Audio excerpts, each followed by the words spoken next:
original one, we have a coil. Now, does it matter if the coil itself has multiple windings around it?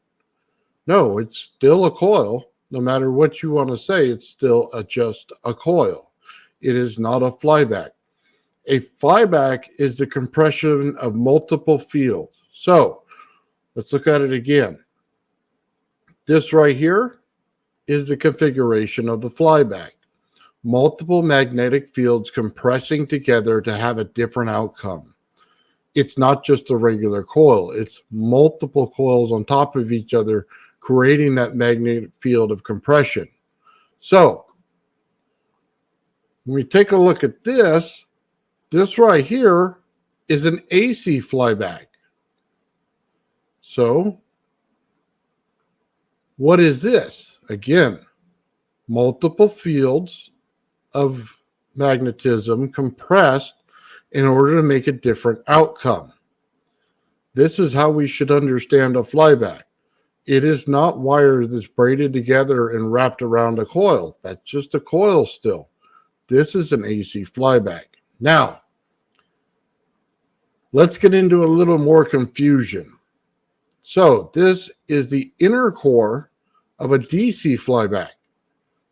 It's the same thing. It's basically a coil that makes a magnetic field. But why is this a flyback versus the other one? Well, it's the next step that happens that makes it the flyback. You see these right here? These are simply what's on the outside of that coil. It's simply plastic and a strip of what we would see as regular mylar or copper, and it's just sitting on there. That's as simple as it gets. It's not necessarily wire. It's just a mylar is the best way to say it. Or you could say you could build it with a piece of aluminum tape or a copper tape. That's what the inside of this flyback is. So what does that make it? It basically makes it a one-way diode. Again, here's the inner core. And you can see the multiple windings making it the coil. Seems pretty simple, right? We got an iron core that runs through it. We have multiple windings on it. We have a core. Okay, a core puts out a magnetic field. We look at this and we go, okay, but now we have the copper on the outside. So what happens is when you get that center core, what does it do? It pushes out in every direction, right? So when you wrap it once, what do you get then? Then you get a little bit of impedance. So then it has to go to the outside piece of that copper. So it can travel in one way. However, the wrapping that's on that piece of plastic, it's not thick enough. There's not enough of it there to put out a massive magnetic field. So it cannot return back to the core because it does not create a heavy enough magnetic field. Therefore, it's a one-way directional diode that works in that one way. It only pushes out. It will not allow it to push back in. This is the DC flyback and how it's working. This is why we have to take things apart to understand them. So, let's see. This right here, oh my God. Let's get into this a little bit. So, hold on. I just took that thing down. Let's not get into that one yet. Let's get into this. We were talking to Victor a little while back, okay? Oh, it's still up there. That's the wrong one. Let me get it back. Okay. We'll go back to this one. Magnetic fields. How well do you understand them? Okay. This is one of the hardest things for people to understand, okay? So we were talking about flybacks earlier, and there's a reason. Let me just take this off of here, and we'll get to that in a minute. I just want to show you something. I'm going to show you how wire actually has voltage and amps on it and how DC works so that you understand this, because it seems to be confusing people, and they do it the opposite way. So let me show you something. Get out the old whiteboard here. And yes, I need to put this on a stand. So when I tell you to draw a DC pulse, this is how you draw it. Right? And you say, okay, that's my DC pulse wave. What's the problem with this? It's fundamentally wrong. If I took a wire right here and I said, how am I going to make this DC work? Well, if you tell me I put in DC, you're immediately going to tell me right there, right? You're going to say that when the power's on, it's on full. Well, this would indicate that it's coming off in this direction. It's fundamentally wrong. Now, let's see if we can't change this a little bit to fix it.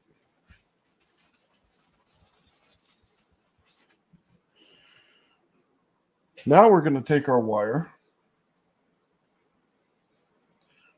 We're going to draw our power, but now I'm going to go ahead and pulse it.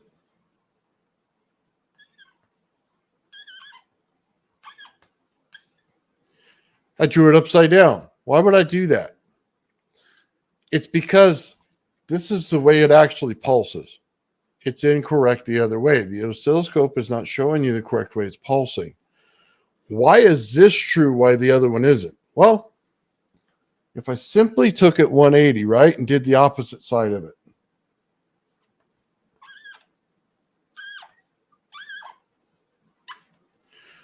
What do I have now? Now I have field compression. Right there. Now I have a pinch. Why is that pinch so important? Well, when you have a magnetic field, what is it doing? It's pulling it in. So the more amps I give it, the more it pulls in. The more I pull in, the more it heats up. That's the understanding. You're driving more with this when it's pulled in.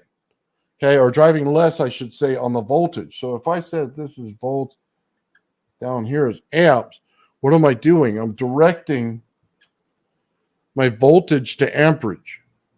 That's creating the compression. The compression creates heat. In that heat, you get a higher value. Why? Because now my fields, instead of having this distance to travel, now I have this distance to travel. Right there. That's it. I am now compressing them. That's the understanding of why people don't get DC. Why they're having a misunderstanding on the heat values. Because they're drawing it wrong.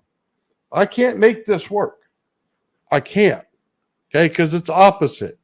When you turn on the power and you want to pulse it, you turn it off quickly, right? Well, that means that I'm going like this with my power.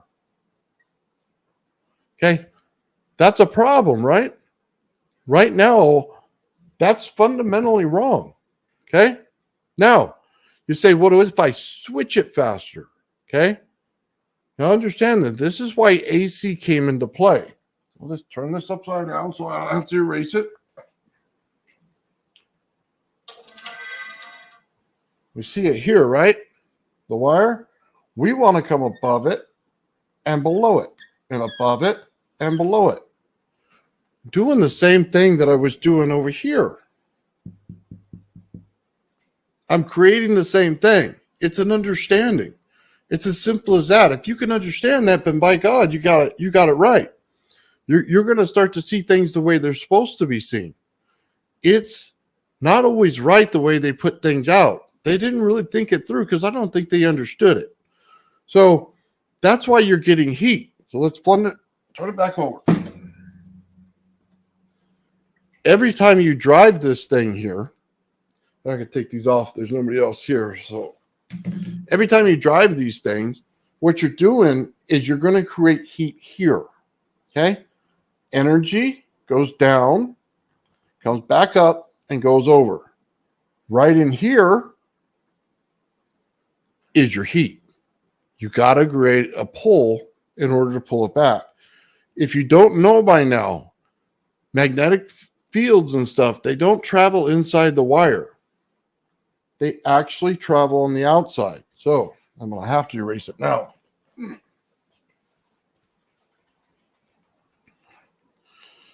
When we look at this and we have the wire here, go ahead and take a different marker and we'll do this. So that's my wire. Okay, you can see it. The field comes out along the wire, along here, and along the backside if you make it 3D. Okay? Now, that field will now travel around the wire. Do you get what I'm saying? It picks up energy like that. We are not in the wire. That is wrong. We're outside the wire. Now, different fields carry different charge to the wire. So let's make this make sense. Every time that I decrease my frequency, I'm tied in. I'm real tight, right? Every time that I decrease my frequency, I'm tied in. Every time that I increase my frequency, I'm out further. That's it. That's a simple understanding there. So as we increase frequency, the heat is less. Again, the pinch comes in when we heat it up. There we get less heat. The frequency is going up here and down right there. It's simple. We have to have it understood this way. This is how the energy travels in the wire. This is why Steinmetz tells you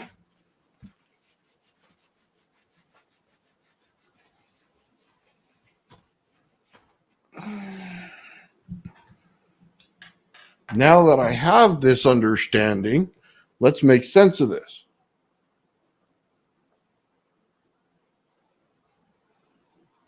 These are my two power lines.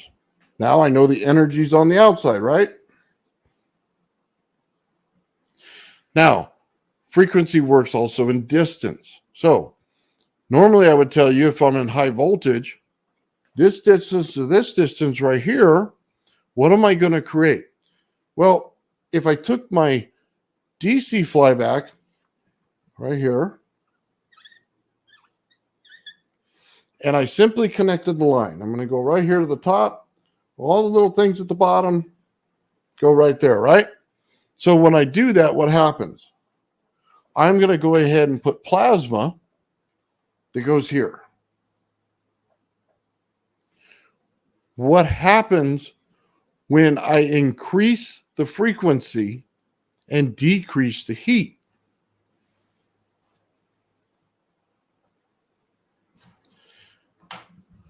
I now get out of a plasma state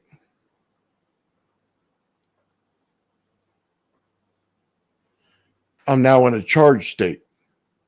Now, both sides are attracted to one another.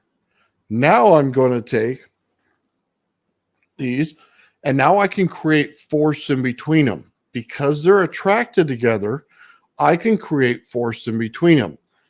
This one always wants to draw right through as this one goes right through, because in this center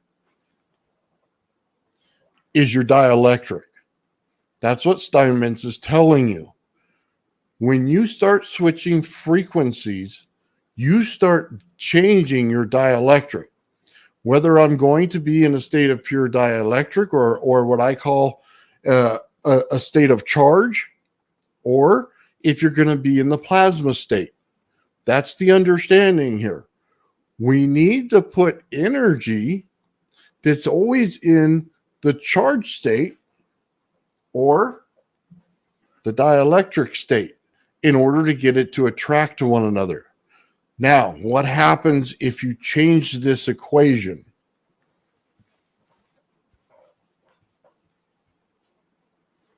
So we'll keep this.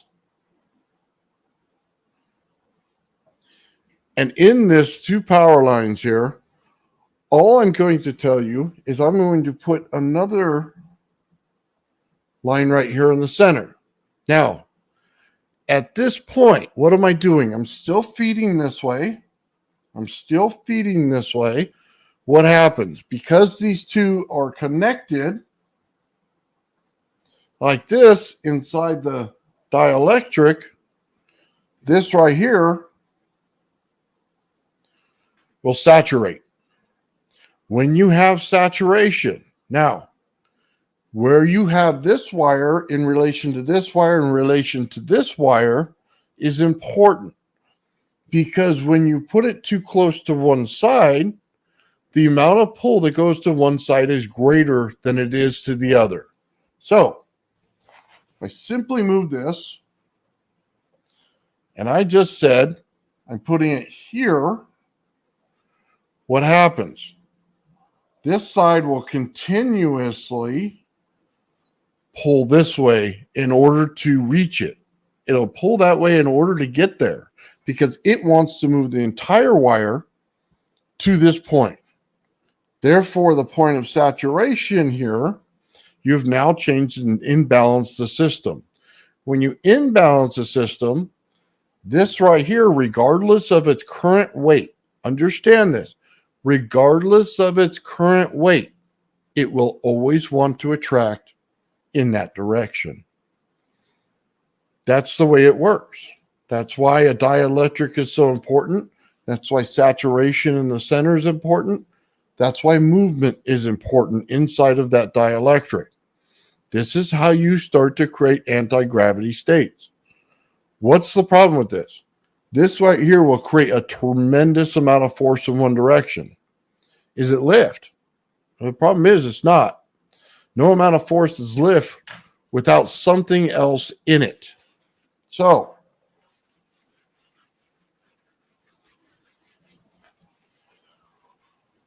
it needs a helping hand. It needs a pulse. See, we're just talking about fields and they're pulsing and stuff like that, but you didn't really realize they're pulsing, did you? So it's important to understand the pulse rate in these things. If I went like this, and now I'm going to show this in a different way.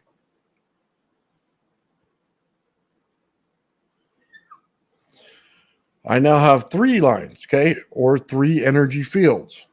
I want to pull in one direction. This right here, we know is going to pull in this direction. But now I'm going to change this understanding a little bit for you. I'm still going to tell you that it's saturated. But now what did I do? I turned it on and off. I put the pulse into it.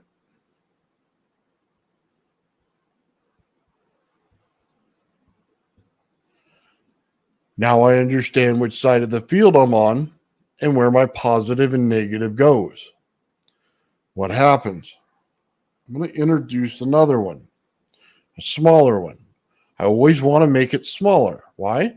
Because everything is attracted to the smaller side. As this is attracted to here, this is also attracted to here. What happens? This field is also attracted here. This field is also attracted right here. Now what do I have? Looks pretty simple, doesn't it?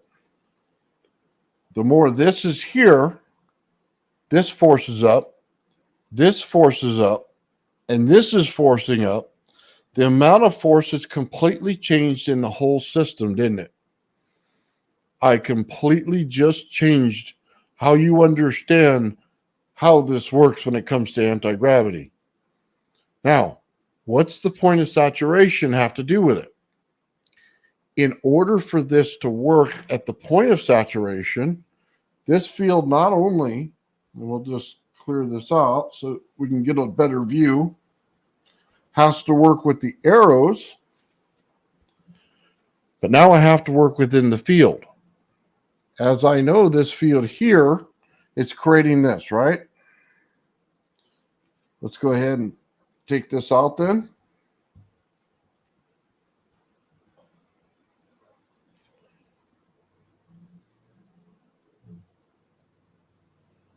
Now what am I going to do? Well, every time I put this on aluminum, there's my field. There's my field. What is it going to do? It goes to here and here. We're now saturating the center, right? We've now saturated. Now, what happens? If I decide, well, that's not good enough for me, I want something a little bit different, I need it to change where my field goes.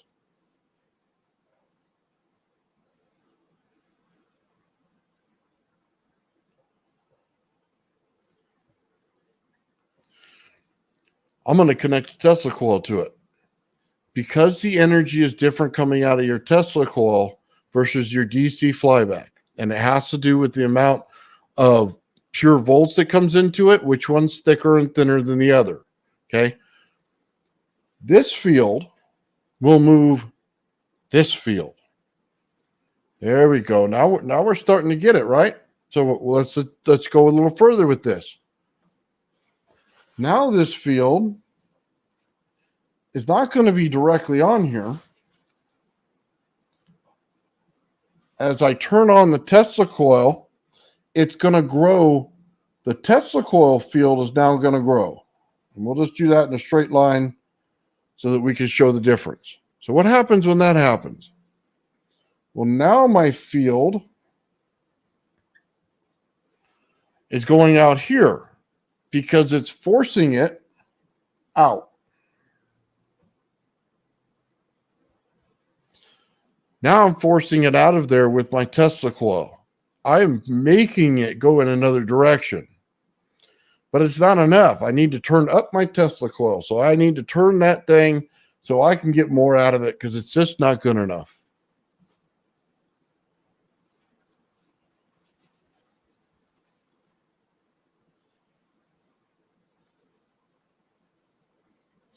Now I want to build my Tesla coil field here. So now what's going on? Again, I'm pushing my Tesla coil field here, but I still have these two fields going. Here comes the moment of saturation where it overtakes this. Now I have a field in the correct place. Now when I do this,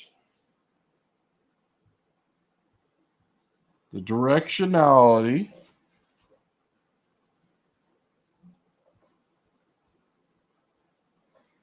is down right here, isn't it? Now I'm going to pump the field, okay? I am simply going to take this right here and pulse it. When I pulse that, what happens? I'm pushing on the bubble. The bubble is being forced in from here. Now I'm cutting notches in it when I force it down, right? It's very simple. I push it, it pushes back. It always wants to fill back in because the energy isn't and it hasn't stopped flowing into it. It's still going. It's still continuing to pump the energy. It's still building the field, but now I'm forcing it to compress. What does something in compression try to do? It tries to decompress. So what will happen? This whole thing now goes in one direction. Why? Because it's trying to fill it back up. Now, let me just tell you, there's a lot that goes into this to understand this. Why do I never change something on my Gravity Flyer when everybody keeps telling me to? Understanding these fields is the most important thing you'll ever do when it comes to gravity. These fields are all around us. The Earth creates them. We're sitting in the middle of them. We're actually where? In one of these areas right here. There we go. That's where we are in this field. That's the understanding of it. That's the understanding of gravity. That's how you manipulate gravity and change it. Now, what happens in this? The outside of the field here gets hot. What does that do in the flow of this field?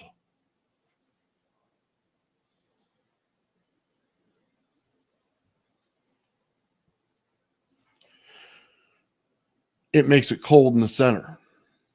Now, That's probably one of the most basic understandings I can give it to you. In one of the more complex, I can start talking about dipoles. I can start talking about other fancy things and pumps. But this is the basic understanding of it. It's not much to it. Once you have the understanding of how it works, now you can make it work. So this is how to change your field. This is how to change your gravity. This is why you build this. I always say that there's a bubble. Well, now you see the bubble. Now you're starting to see why I'm making the bubble. Now, if you want to talk about compression of magnetic fields and stuff, well, that's a little bit different in a certain way. Let me show you something here that you're not going to be taught in any school because I don't think that they know it.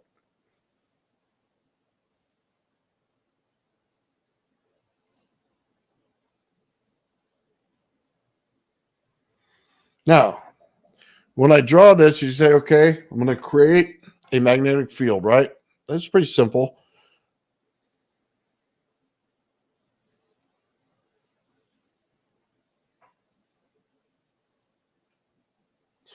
Now that I've created my magnetic field, what do I then want to do? Well, I'm going to create what's close to a static field as I possibly can without the side effects of it. So I call it a scalar field. You may call it something different.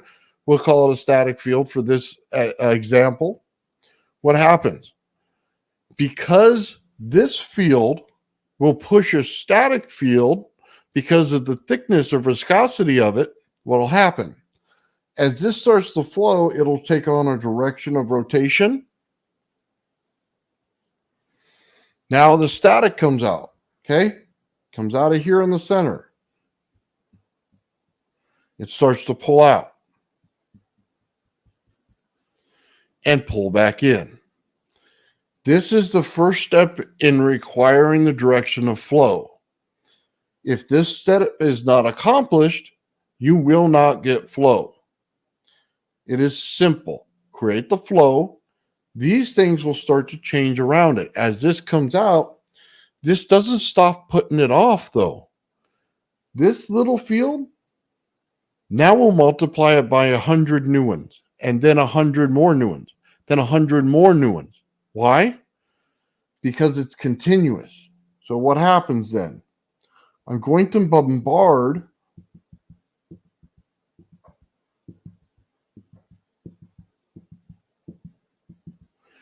this point of compression. Right here, it is pushing in, therefore it's compressing in the center. Now, what happens with that? Because this swirls, and I'm creating a point of compression, this field will start to swirl. So let's go ahead and clear this off a little bit.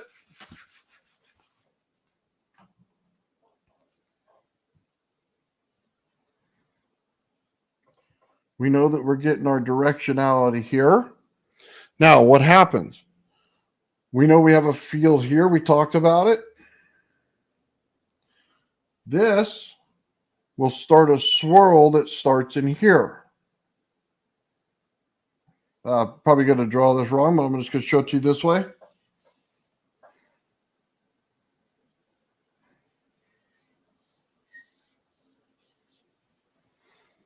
Now you start to see the flow. This field cannot be ever made without this field first.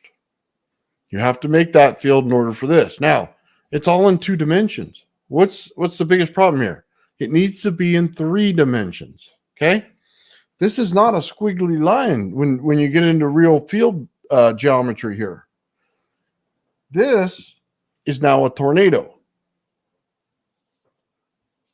You have directionality with it.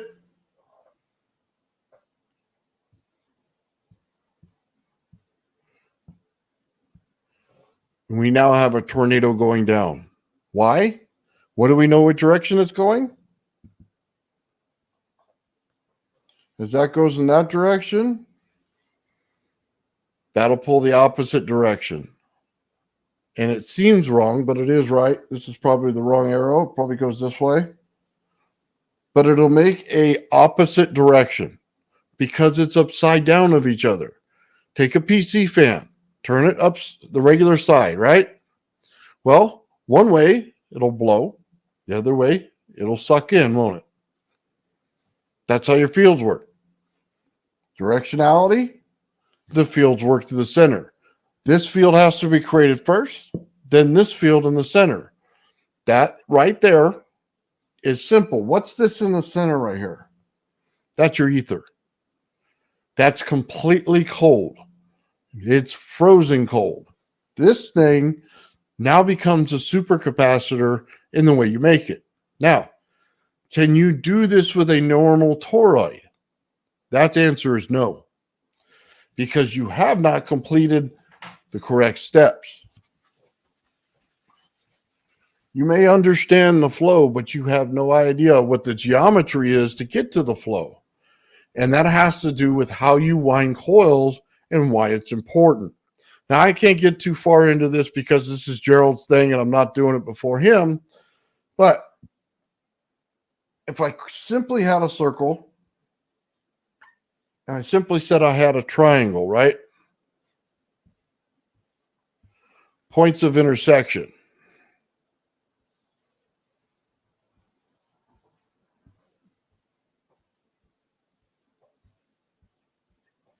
Now, when you can get to the point where you can take this and change it so that you now understand points of intersection and why they don't cross or why you want them to cross, you can start to build the right thing.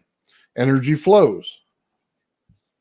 Flows this way, but it'll also have a flow in that direction if you cross them. Why? Because it's a point right there where it crosses. Now, if they're not directly crossed, and you have distance between them, now when the direction goes this way, again, it flows on the outside.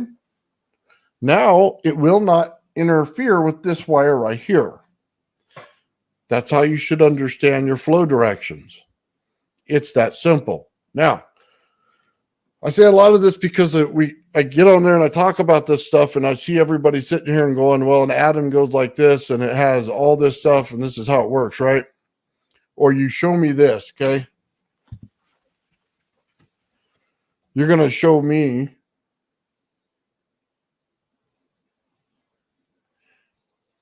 and you're going to put a ball right there on a grid. And you're going to tell me this is space-time as it goes down in here, travels this way and goes like that, and that's our gravity. Well, that's two-dimensional garbage.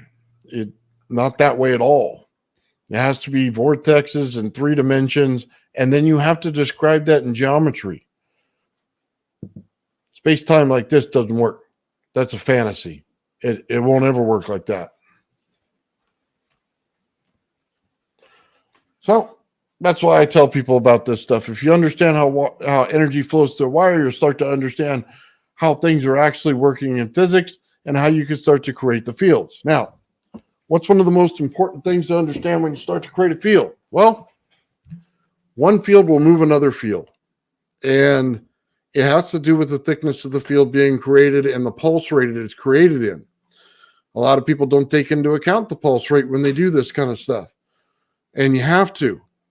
And I always say it like this. My Tesla coil moves my high voltage field, right? So what happens when it does that? Well, my Tesla coil field is thicker. It has more pulses. So if we go back to the core in the beginning, we see the magnetic field, right? Well, how many times is it pulsing and how many times can I move that magnetic field out? It's like that. How many times? How much faster is it than the other one? Well, what happens when we take sound and we put it in there? Well, you got your sound. Sound holds a field. For those of you who do not know this, if you take a plasma and you put sound in between it, you'll be able to move that piece of plasma. It'll sit in between that field. So what's going on? That DC field is getting caught up in that AC field and it's moving it. Okay? That's the understanding of fields. One pushes the other. It is a continuous understanding of how this works. You have to understand fields in order to understand what's going on here. Flow direction, tornado. Okay, we see those things. We're not putting him in the correct perspective to make this work. Now, I'm going to throw something at you that you probably do not know, and let me find it for you. So, and I'll do this in a longer format video, guys, so that you understand it better and that my board looks better and all that, so that it's real comprehensible.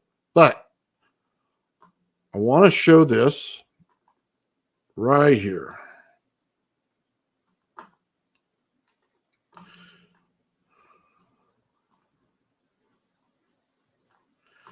This right here, when Victor started talking about cones, it makes sense. We're dealing with this in, I always call it the octave or the tune of the singer, right? We just have to change it. So when you start to look at this, we're out of phase with it. You can see that our actual line here is out of phase with it. We're not in the same direction as the two vortexes, right? So we got a vortex coming down, we got a vortex coming up, and we're nowhere in line with it. So then we change it. So when I do my gravity flyer, I tap the disc, right? When I tap the disc, what happens? It's changing this. I'm changing the position of where it is. I need to align it in this last column right here. I need to pull the alignment straight. Now I'm in line with where I need to be on the vortex of the actual Earth. Now I'm in a place to lift. The other places will not get you lift. Why do you see the gravity flyer fall over half the time? See this one that says ellipse? That's what it's in. You're getting a field just like that. So the thing tips over. It's not in the correct octave, I would say it is. Now, why do I say octave? And I like to choose these words for a reason. Okay, so let's stop sharing that. And I'm going to tell you a piece of information you should know. And I'll share this one with you. Let me just get it up.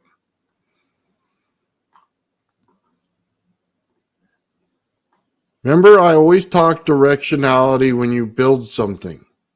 If this is the field on the bottom of the vortex building, okay, we have something going on here that's unique. Now, this doesn't seem like much, right? It really is not pulling your attention. So let's find one that will. Let's see. I want to see this.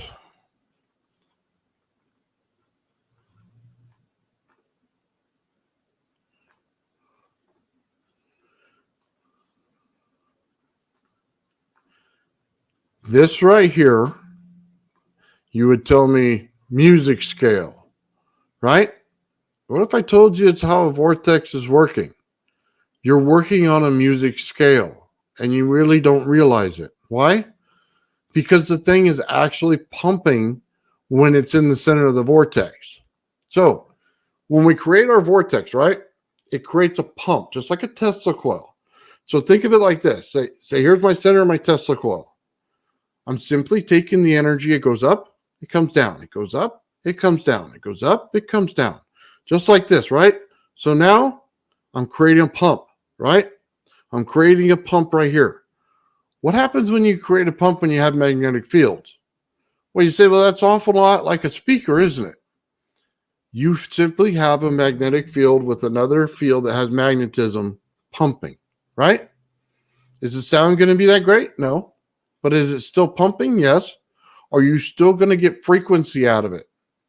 Now let's understand it in the correct way. We'll stop sharing that one, and I'm going to show you. Let's see if I have the better picture of it.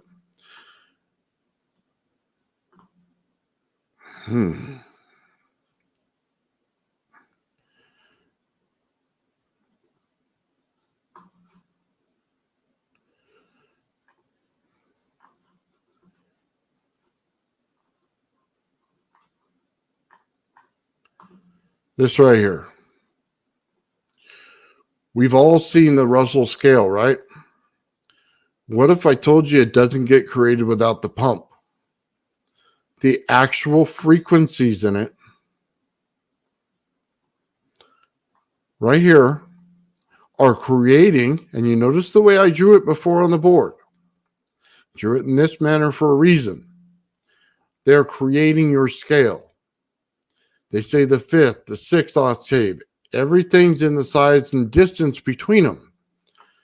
Now you should start to understand this. This is what's coming out of the top and bottom of your vortex. This is the Russell scale. You are now transmitting frequencies out of the core of this thing in that magnetic field. You now have a symphony going on when your coil is running. That's why you're getting all of these things. That's why, depending on where you are on the earth, that's why you get gold, or you'll get copper, or you'll get other things. Okay? They're built based on the way that you're building your ether. You are building it with this thing right here in mind, where you take the core of it and you're making sound come out of it. You're making frequency coming out of it because it pumps. That's the basic understanding of that. There's so much more here than people really realize when they do this kind of stuff. This is how your vortex is working. You're getting scales in it. You're getting understanding. You're getting flows. Okay? This is basically what we're looking at. It's more than one thing. It's all of them combined in one. That's what a lot of people don't understand. I'll just remove this and I'll open it up for everybody. We are creating this scale when we create this field inside of our coil. Now, depending on which coil you have and the geometry of that coil depends on how far it'll go. We know we put a magnet in the center, it'll start to make sound if we do it with a rodent coil. What happens if I take Gerald's coil to this? There's so much geometry going on there. Let me show you something else that you may never have seen. And it's because we don't see it correctly.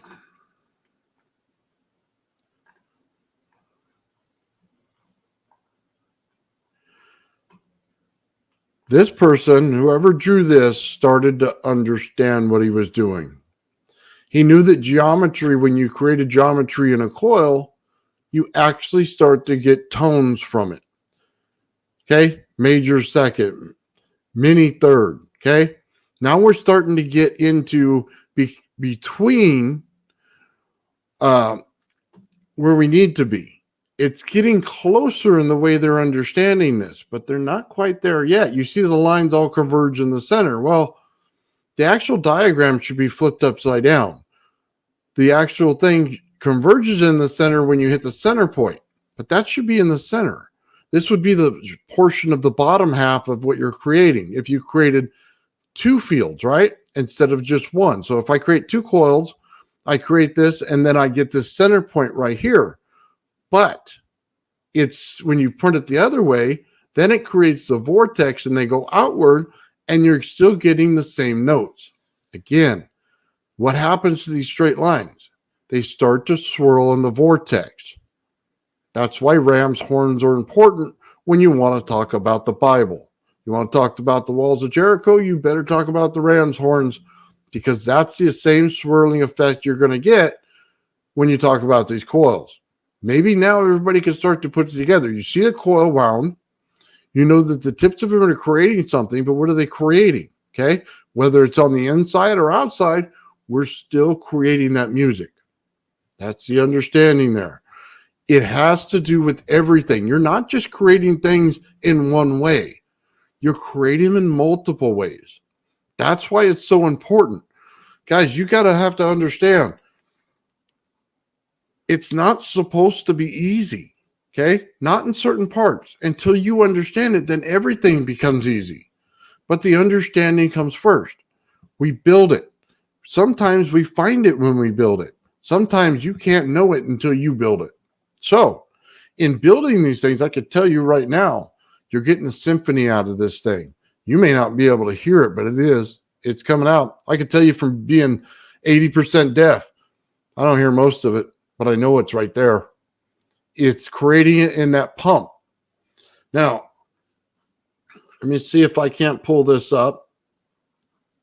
And we'll get a better visual aspect of this if I pull the right one.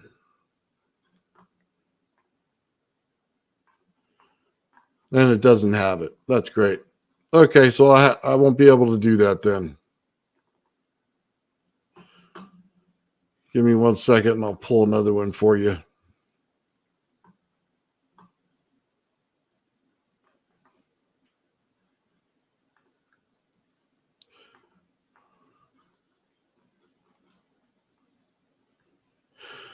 So we see this. So you're probably wondering what this is. Remember I was telling you we're going to change the field from the top and the bottom, how one's bigger and one's smaller? Well, you put magnets on the bottom, you're going to get a bigger field if you do the Gravity Flyer. So what is this? It's one field pushing against the other in compression. Here's the point where it releases the energy the right way. You know, you always see it. Center comes up like this. It's like an onion. You could start to see it right here. It's creating the onion effect. All the field lines want to go up, but they have to stay outside the dielectric. That's the point where it pulls up. That's what you need to know.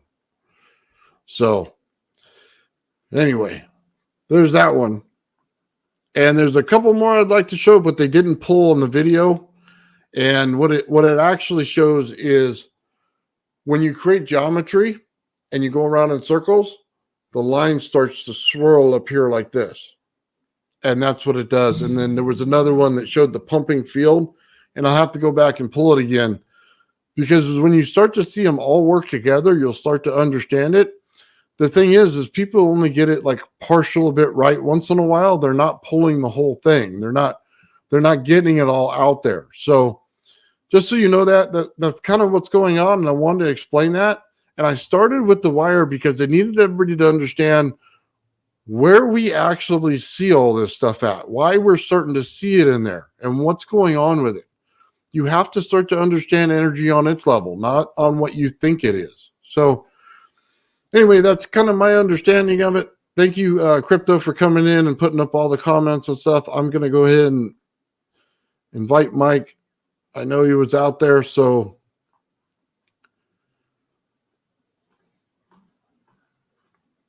sorry, guys. Give me just a second. There you go, Mike. I sent it. So you should have it already. Gerald, anytime you want to pop in, you're welcome. Anyway, guys, I try to get this understanding out there, and I can't give away the whole ball game because I have to wait for Gerald to give his presentation before I can give you the actual geometries and what you're supposed to do with them. And I hope in Gerald's presentation he presents that for you because it's not so much every geometry you need, but the basic understanding of one geometry form and why it's doing what it's doing. I can tell you this, though. When you start to work in this stuff and somebody starts to go off proton, neutron, that's outstanding. But we're not on that level right now. We're simply understanding the fields. To understand this technology, you must understand the fields. Why one pushes the other. That it does that. Most people don't understand that. They think, oh my God, I got to put this frame around it and create this big field on the inside, right? Well, yeah, that's true if you want to create energy in that way, but you're creating I don't know, I want to say this, a forced compression in there when you do it. And that's the reason they do it. But do you need it all the time? No, you don't. So, hey, Mike, what's up? Let me put on my head. How's it going? Yeah. So, interesting night last night. Yeah. That was strange. I got a little going. So, sorry about what happened, man. No, it's nothing to do with you at all. It's just, certain people, they say stuff and they know the policies. And, I got flagged. And, they told me the timestamp of where it happened, and I know who was involved in it. I've already sent that person an email, what happened, and until they can prove to me that, they can conduct themselves properly and not get me banned, right? Yeah. I can't afford to take the strikes. You know what I mean? I'm right there with you. I got the same warning on my channel, and that's why I said absolutely no to talking anything about that subject. Okay, We're just not going to do it. Yeah, I didn't get to Well- watch last night. I jumped in like on the comment section, jumped out, so I really don't know what's going on. But I know what subject he's talking about. And we've talked about actually doing a separate Patreon or something about it. So I'll shut up. Sorry, Mike. No, it's okay. It's just, everybody knows what the policies are. And that person stepped over the line, and I almost got a strike for it last night. And as a result, I actually lost the show. They took it off. But the problem was I wasn't able to download it before they did that. So I've actually lost that whole show. So I can't really do anything about it. I'm kind of stuck that way. So I think Ben might That have it. sucks. Yeah, maybe Ben- Ben might have it. Yeah, I think he does. Because he Yeah. does it on a separate recording, so he may be able to get it for you. Mm. Yeah, Ben says he got it downloaded. But on the happy note, I want to show you guys something really fast here. Just bear with me. Okay, cool. What do you got? I'll show you. Just gonna change my camera view here. New laptop. Oh, brand new Lenovo. Brand new. Huh. Nice. i5. Very nice. Touch screen. Hold on a sec. Touch screen and everything. Oh, now you won't be like getting kicked off of it all the time, huh? Yeah. It's got half terabyte memory, 8 gig of RAM, i5 core. So it's got a fast core in it. Now I got my Fusion. I can just show you. That's Nice. cool. Oh, Fusion 360. I love that program. I'm on that thing a lot. Yeah. So I design all my stuff in Fusion. And it's look how fast it is. Like look how fast it boots up now. Nice. Night and day. Yeah. Now I'm you used to that. Yeah, you shouldn't have a problem for crashing on live now. We're Yeah.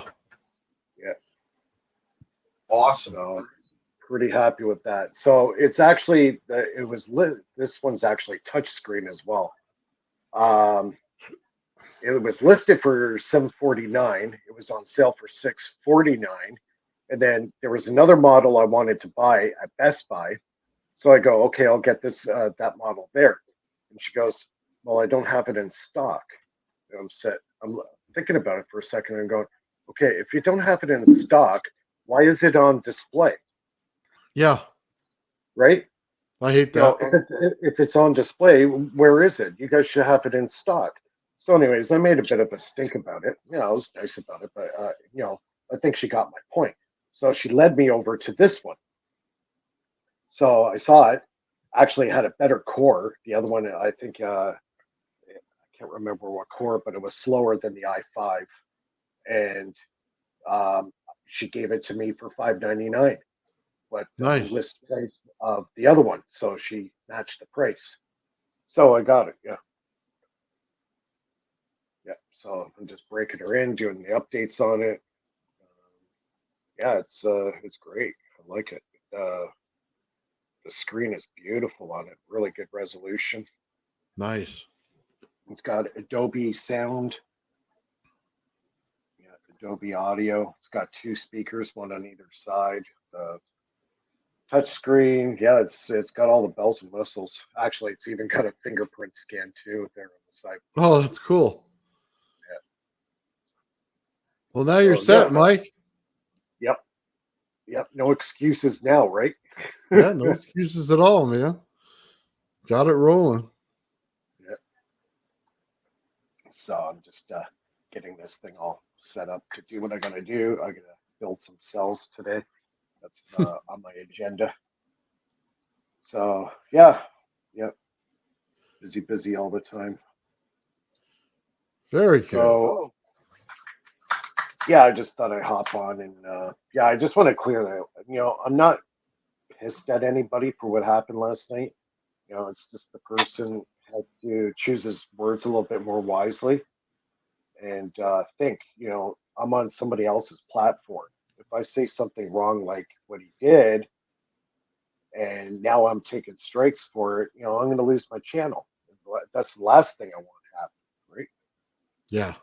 Yep. So It's hard But- sometimes to curb your mouth and realize that you're on somebody else's channel, but I know that like Nathan put me on his live thing, so I do the best I can to shut my mouth. But sometimes difficult because this tech and the stuff we're doing leads to certain things. But we got to shut those certain things off quick before we express. you got to know ahead of time, and you just kind of have to choose your words wisely and know Yeah. what you should say and when to hold back, and to keep yourself safe. But it's more accountability when you're going on somebody else's stream.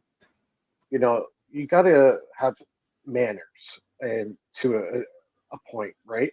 Yeah. We're all human beings. All of us can get pissed off at each other for what they say to you. We're human, right? Sometimes we will take offense to something that somebody says. We're human. It happens. But, we're adults and we got to conduct ourselves as adults, right?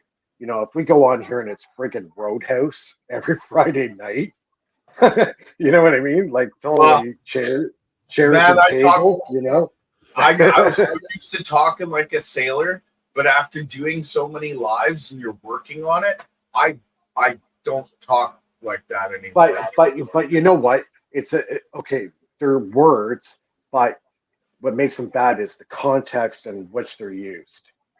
Of course, Right? Yeah. A word is a word, but the way you use it makes that word offensive or not offensive. Yeah, and I'm sorry about that, Mike. I kind of blew up yesterday. No. I understand. It's not like it's the first time, right? Yeah, but I should know better. Well, here's the word. I wanted to go to Antarctica and look for a fuck. You guys are thinking all perverted or bad, right? But I'm saying it wrong. It's really a seal in French. It's the context. Yeah, It's a exactly, context. right? So I'm playing, but it's really a seal in French. I think it's pronounced a little bit differently, though. Yeah, I just avoid the subject altogether, Mike. It's what I do to stop it, because it's not the first word that's said; it's where it leads to, and then you get hit. And it's too easy to lead to where you get hit. Yeah. Yeah. So Yeah, it's you got to have your own built-in filter, right? yeah. So with all that out of the way, if you guys don't mind, No problem. let's get on to some technology. I missed your opening. Okay. I caught right at the part where you're putting your whiteboard away and you were talking about how the field is produced around the wire. And I've discussed this before. It's not in the wire, it's around the wire. Or as you would say, in and around the wire, because it spirals around the wire as it's going through the other way in the center of the core. At least that's Dollar I don't know if you see it the same way. Because I don't have your coil, I can't see it your way until I do. If that makes any sense. Totally. I get that. What were you saying, Mike, before I cut you off there? Like Steinmetz has a very good diagram, and actually Dollard uses it in his energy synthesis lecture, and it shows exactly the two power lines cut in half. All right, a cross section, and it shows the lines of force going around it. And he does a really, really good analogy of what's going on around the wire, in between the two wires. But it's slightly deceiving because those lines of force, although they are lines of force and the force degrades in distance, it's still spiraling around. It's not like a solid column, right? Yeah. So it's a little deceiving the way he describes it, but he's right. He is right. I think what he was getting to, when you get enough power going between the wires, you get a point of saturation. He says, you can only put so much water in a bottle. Yep. right? And when that space gets so overly saturated, that's when you get the blast. And that's what happens, right? Because it Yeah. just cannot feed any more potential energy in that space, right? So Which makes total sense. But when you change the point of saturation left or right, okay, you start changing the direction of flow of energy. So if you're equal distance and then your saturation point's in the center, when you move a little bit this way, this field is always trying to pull this way while this field is getting oversaturated, right? So your Right. directional flow will go in one direction. And You get a distortion. that's how There's a you get distortion. forced in one direction. I was gonna say, wouldn't you induce current into that second line though, because it's closer? You Well, have to watch the point in the center because you get the spark in between if you go too far, or you'll start to get plasma. But if That's you have true. this amount to move and you move quarter of the way, okay, you're still getting it. Now, how close can I get before I get to that plasma state? That's true. Right. Yeah. Or the blast. Yeah.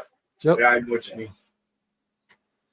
I So- think they're using that purposefully to gather energy because of the way that the lines, your high voltage Well, lines are set up. Cryp- There's I three think of them. I think cryptically, that's exactly what's going on. Yeah, well, you could use them as an antenna. That's something I still have to show on video.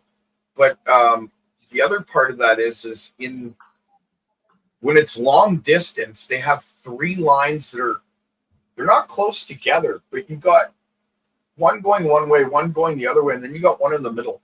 And I always wondered, what is that one in the middle? Well, after doing a ton of tests and learning what I've been learning, I don't know. It's just a thought, right? Is it possible? Yeah. Is it probable?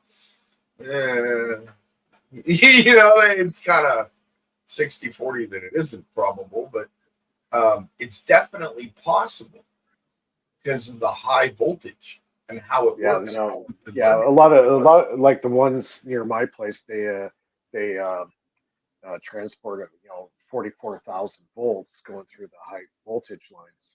If you get a coil or even an antenna, I've seen this guy. He lives on a farm. I don't know what state he's in, but I follow him. I'll have to look him up. He just got a bare copper wire. Yep. It's about 500 feet long. Put it on two wooden stakes in the ground, and he's got a high voltage transmission line above him that's putting out about 44,000 volts, give or take. And he has, the big oil filled capacitors, the ones that I have.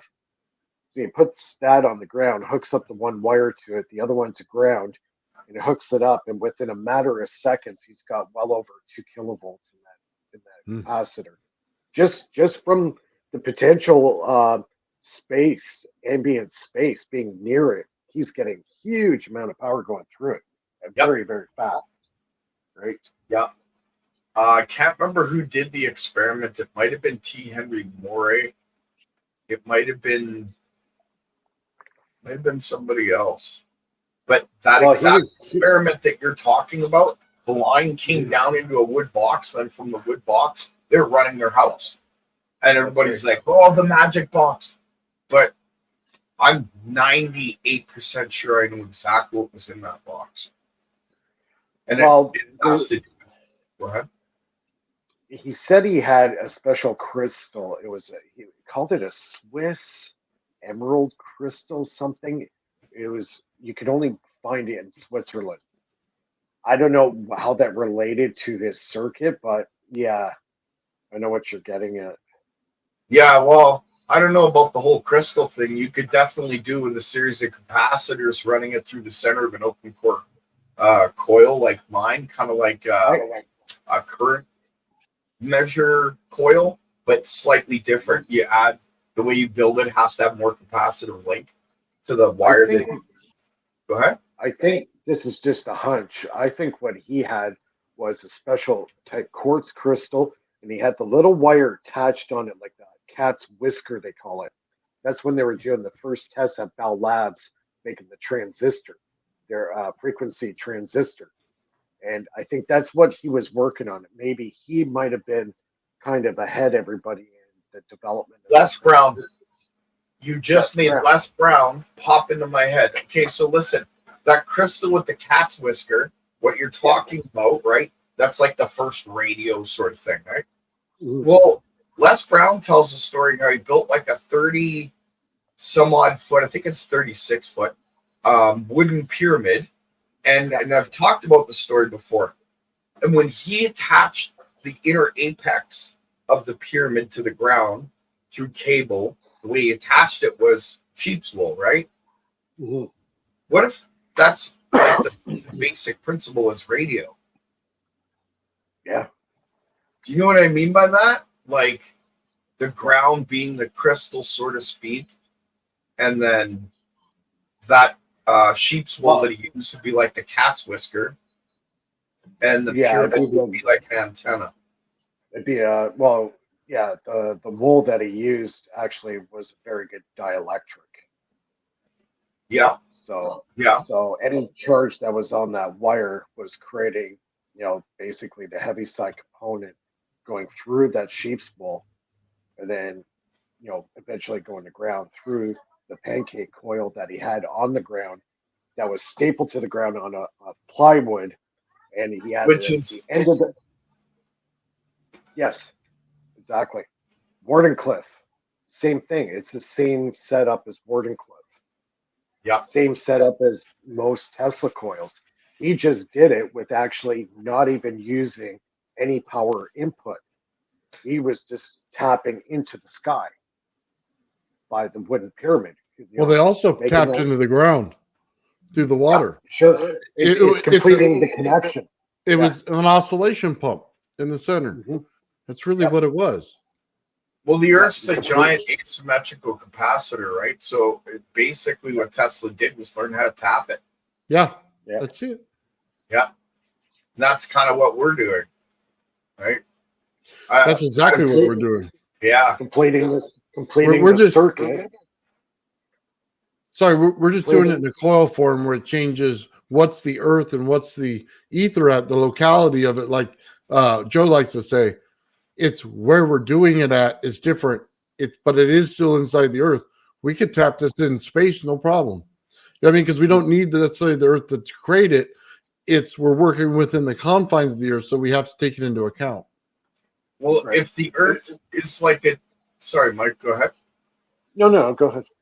If the Earth is a giant capacitor and the dielectric has forcing between the two plates when it's pulsed, basically, once we have the mechanism, it's from here to the upper atmosphere like that, because think of how fast the dielectric travels between the two plates, right? Yeah, you're creating that differential. I think that's a key thing, is a differential between plate A and plate B. If you have one that has a high area of concentration to a low concentration, that area of high concentration wants to go to the low concentration, which is your earth ground. And that's where it happens right there. It's the differential between A and B. Providing you have the right parameters or things connected in the right way. You have to take heat and cold into consideration and Humidity. Yeah, it's like the atmosphere. When you get a thunderstorm, it gets the proper conditions of conductivity in the atmosphere. And when those conditions of humidity, dryness, whatever, wind, everything. When you get that recipe just right, you get lightning. well, I'm going to show this on video soon. Now that I got these, oh, you guys are going to laugh at me. I hope you're ready for this. You guys ready to laugh at me? Yeah. Rookie move. Remember last week I said I blew a whole bunch of transistors? I'll bow my head in shame. It was a wire. It was the wire. It was a freaking wire, man. You know the leads that come off your function generator? One of my leads was blown. And I test it all the time, but it was just enough to make the connection for the tester to pick it up.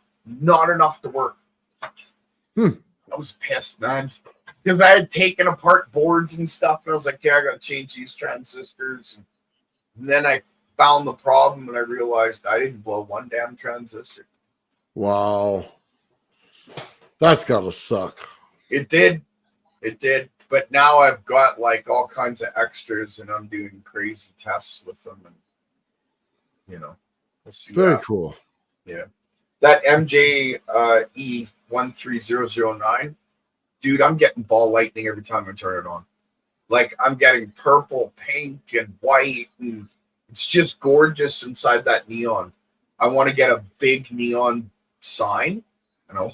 I want to hook it up and see what happens. See if I can get a ball happening in one of those signs going from point to point.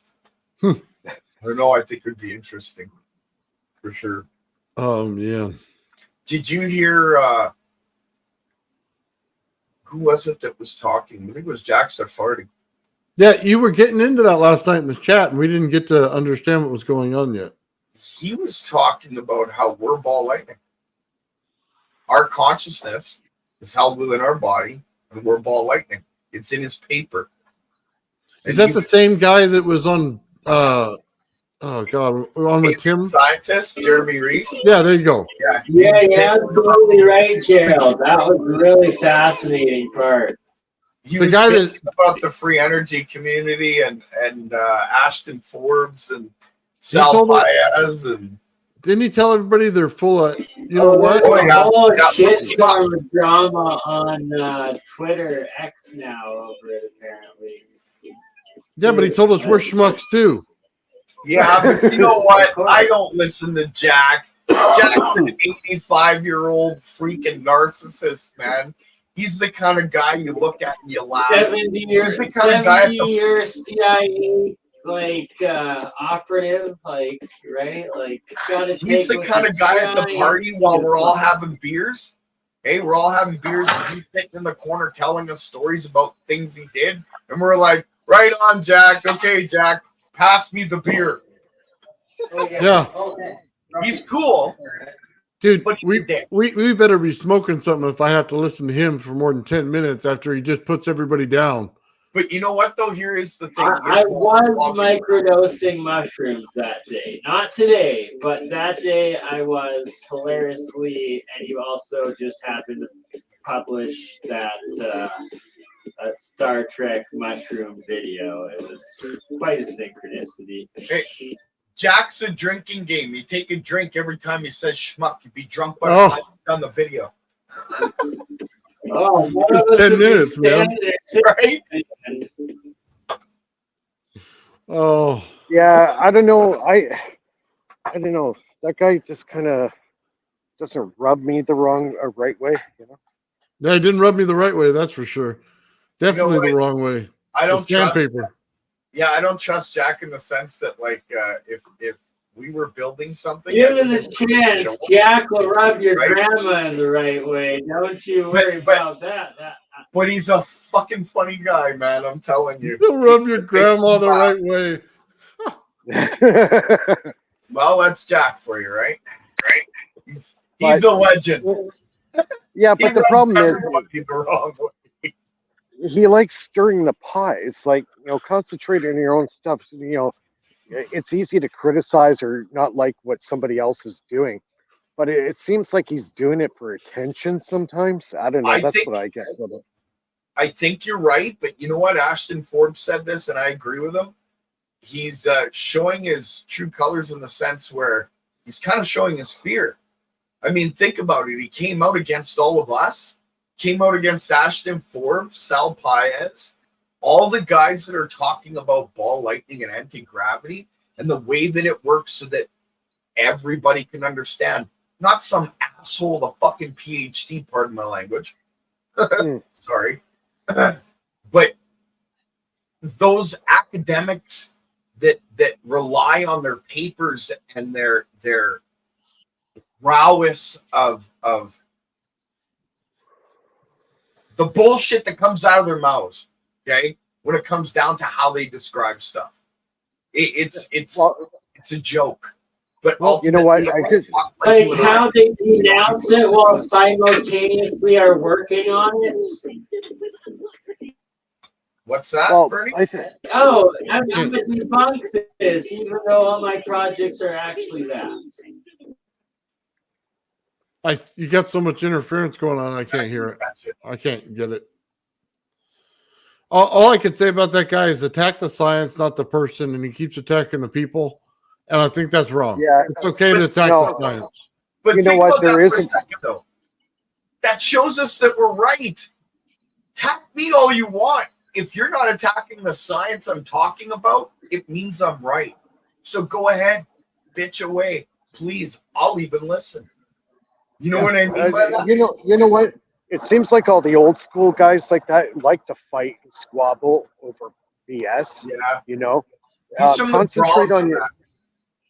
Yeah, but you know what? That's still not an excuse. Guys that are true into science are guys that concentrate on their stuff, not trying to discredit or slander other guys that are working on similar stuff, but in a different direction. Okay, well, and I totally get that, but Jack was part of the MK Ultra programming systems. So Well, think about it. everything Think about he it. does That's a is lot. manipulative. Everything. Yeah. Don't think he Yes. came on there to bitch just because he was mad. He went on there to bitch because he was trying to put a point out. And what's that point? Yeah. They're scared. Dude, they know it's Yeah. coming. They can't stop it. Yeah. They can't stop. All they You can do can't- is disappear people. And they're not going to do that in mass. Well, you know what the problem is with this stuff? We have a lot of the components everywhere. They're scattered. It's bringing them into focus and where they fit. People aren't understanding that yet. Once you get that relationship down, this stuff is easy. It starts to flow. They don't Yeah, want all you to the- see the directions of relationship in everything. That way. Yeah, all the pieces of the puzzle are there. You just have to sort it out, put it together right. But the thing is they've been moving the pieces of the puzzle for the last 50 years by changing the word. You change the meaning of the word, you Yeah, change the yeah. action that the people do around that word. And that's why That's all we've part of, and that's all Hey. part of MK Ultra. Yep. That must be pissing them off to great ends that I don't describe it in their words. Because now you have no shield to hide behind. I'm taking Exactly. that away by giving you the basic understanding of things. I've been saying it for years, academic bullshit. What is it? It's just a bunch of word fluff for all the same shit we're working on. We're just talking about it in the terms of backyard mechanics, Yeah. right? Yeah. That's it. Understandable terminology. There you go. Exactly. I get tongue-tied when I tried to talk in the terms of academia because Yeah, it just And- seems and too it- much like a circle jerk. You know, like it's just sorry, maybe I shouldn't use that term. It just seems too much like having a shower with a raincoat on. It's bull, you know? I don't know. Maybe it's just me. Oh my God. You know that's showing up on the Star Trek episode, right? You yeah. know it's coming, Yeah. Gerald. Sure. I let you Yes. finish. I wanted to hear it. Oh, all right, you got it. oh, that's Beam hilarious. me up, Mikey Study. Uh, episode Oh. 3 coming. Oh, oh my God. That's so Yeah. bad. Every time somebody does that, I go, oh, you stepped in it now. Yeah, you're getting it now. Yeah. Front Yeah. and center. No. You're getting the video. What do you call recognition? Yeah, that's it. Oh, the captain man. spoke. Beautiful. I love it. That's so Yeah. funny, dude. Oh, Yeah, I harp on academia. It sucks that there's so I- many smart people out there that sacrifice so much of their time for that kind of crap and got nowhere. well, that's why I like Victor so much because he comes in and he's flowing with us and understanding the idea and concepts of everything and puts the math right to it where we're at. Not, Yeah. hey, this is above you. It's right here. This is where you are. And I, Yeah. I just think that's beautiful. Yeah, I like Victor. I was looking at the paper that he was talking about. I'm about 80% through it. I agree with a good part of it, not all of it. Just like I was looking into Fractal Woman. She's very intelligent. I agree with some of what she says, not all of it. Just Well, like everyone else, right? you do realize, Gerald, that not everybody sees the experiments you have, right? So That's They're true. making a connection that doesn't actually exist. And then until they can understand where you're at and why it's doing what it's doing, they can't make the right one. You know what I mean? Yeah. So Yeah. once you present what you're doing, then everything will start to fall in line. You get what I'm Speaking saying? of which, I gotta say this. I gotta present real soon, dude, because just your work and you know, Sean coming on and then Ian and everybody, like, I'm not even gonna have to present. You guys are explaining it just by us, just it's unfolding, right? So, but I'm going to do it ASAP. I need that editing program. That's the only thing I need to finish. Oh, The paper okay. is written. I'll Yeah. send it to you. Awesome. Because then I could do my little edits and put together what I need to finish. If you need some help when you get on it to figure it out, let me know and I'll walk you through it. Awesome. Did you get your Facebook? No, I didn't have time to do it yesterday. I had to finish doing some winter prep in my yard because it's I get coming it. quick here. Like Mike, we get a lot of snow. So I have fake grass. I'm in California. so, So- you're lucky in that sense. I have to do nothing. Yeah. I get 4 feet of snow every year at least. Oh, We're getting less and less every year. Last Yeah, year, that's we actually got- been that was the trend for a while, but last year we got what we used to get. We got a good 4 feet. we got barely anything last year. Really, eh? Different parts, I guess. Yeah, we were getting less snow than Michigan, and Michigan's further south than us. That changes everything. It, like Nathan, you don't get snow, so your hydro flow around your area depends on rain and certain times of the year, right? We get snow, and our farmers depend on that. So when we don't get snow, well, I think we got snow like 5 years ago. Like oh yeah, we don't get 5 snow. years. Yeah, No. 5 years ago we got to take 1 or 2 days to get on a little shield thing and slide down it, and then that was it. And then it went away. We never saw it Nice. again for forever. that's cool. I don't mind the snow. I think for me, it's the cold that really bothers me. Oh, it hurts your bones. Oh, my back Yeah. hurts. Because The plates in Anything my back below hurt. -10, anything below -10, yeah, it's uncomfortable at that point. I just picked up 2 old snowmobiles to go teach my kids how to snowmobile. So this year I'm hoping for snow. You know what a snowmobile is, right, Nathan? Yeah. Okay. I had to ask because you're in Hey. California. We This ran is those things in the dirt, man. That big tread on the back. Yeah. It was like a motorcycle tire for us, man. It was like it's forcing it everywhere. I've watched them literally like zip across the lake. It's kind of a sport, Yeah. right? Man, Yeah, that's it's a like- blast.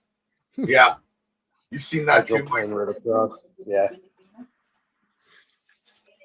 Jeremiah's on. Jeremiah, we'll just grab a coffee. I'll be right back. More balls. Always. But this one looks like it's stationary. It's actually spinning really quickly. I'll go ahead and shut off the power supply.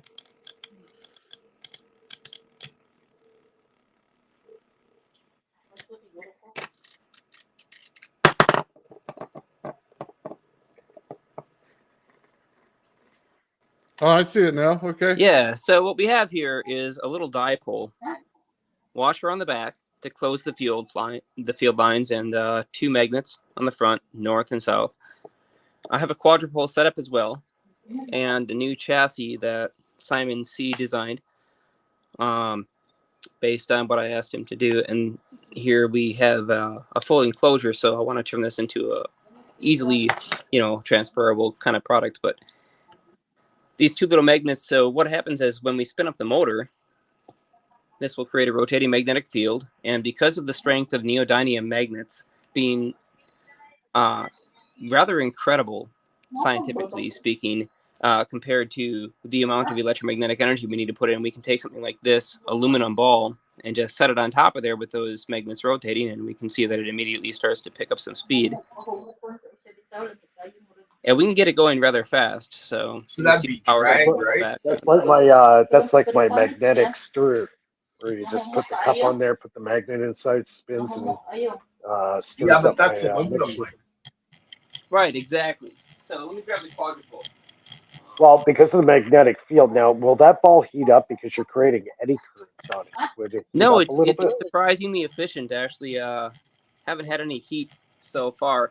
I mean, even if I do something simple like take this aluminum foil Right. and just set it on top, you'll see the magnetic fields grab it, and How about copper? Do you have a piece of thin copper? That would probably create some heat. Oh yeah, Because you you'll can have definitely to- get it, but you have a quadrupole setup and a dipole setup. So one of the things that I was looking for is what is the difference in terms of the coupling coefficient between a dipole and a quadrupole. This one technically has twice the magnets, so twice the total flux, but the field lines are closed a lot closer, so we end up with a different field gradient in terms of the total field size. So like these poles on this dipole will extend a lot farther out than these poles on the quadrupole, which will be pretty tightly matched against the opposing pairs. So north, south, compared to just north, south. But it's a fun little thing, and it's powered by one of these little DVD-ROM motors, which are plentiful and everywhere. These are the motors that extend and retract the tray for your CD or DVD player inside of a desktop. Oh, right. So they're all over the place, and they work perfectly well. And these are standard washers from Home Depot, so it's pretty easy to 3D print all this stuff out and make yourself a nice little dipole trap. Now, what's interesting is, this dipole trap allows us to see on a macroscopic scale how particle traps work, like dipole and quadrupole traps that operate on a microscopic or particle scale. And so by studying the field dynamics and geometry, we gain a better understanding. So if I introduce electrostatics here, and now I have orthogonal fields to the rotating B flux of these individual magnets, then we might be able to observe some field boundary conditions and potentially gravitational effects, which is why I built a couple of these little things. And I've also got a couple of gyros that are somewhat fun too. I think I showed those off last time, but I figured I'd jump on real quick and have a conversation with y'all because it sounded pretty interesting. That's cool. Yeah, looks cool. I like that. I could have fun with that. And it doesn't take much to make it either. No, exactly. It's super, super easy, and it's a nice little toy for up and coming engineers or self-taught engineers to play around with to gain a physical understanding of field dynamics. And it's infinitely more useful than crunching numbers and mathematically computing ideal situations, because this you get to put your hands on and play around with it, and it's instantaneous gratification. You just stick anything on there, ferromagnetic or non-ferromagnetic, and it'll spin it, which is just fantastic. So you could even spin carbon. Technically, it just doesn't couple quite as well because carbon is resistive, but even a resistive material like carbon, you can spin that. So it's a nice way to study the dynamics of different materials based on their electron drift velocity and their total eddy current coupling coefficient. And make no mistake, you could spin your balls too. 100%. I had to say that too. Spinning Got balls. this thing with gray hairy balls. It has to do with Mike and his shirt. Yeah. I still need to get one of those old ball t-shirt. Me Yeah, but too. you gotta be careful. You gotta be careful, G. You don't want to get your balls twisted in a knot. Oh, especially when you're spinning them.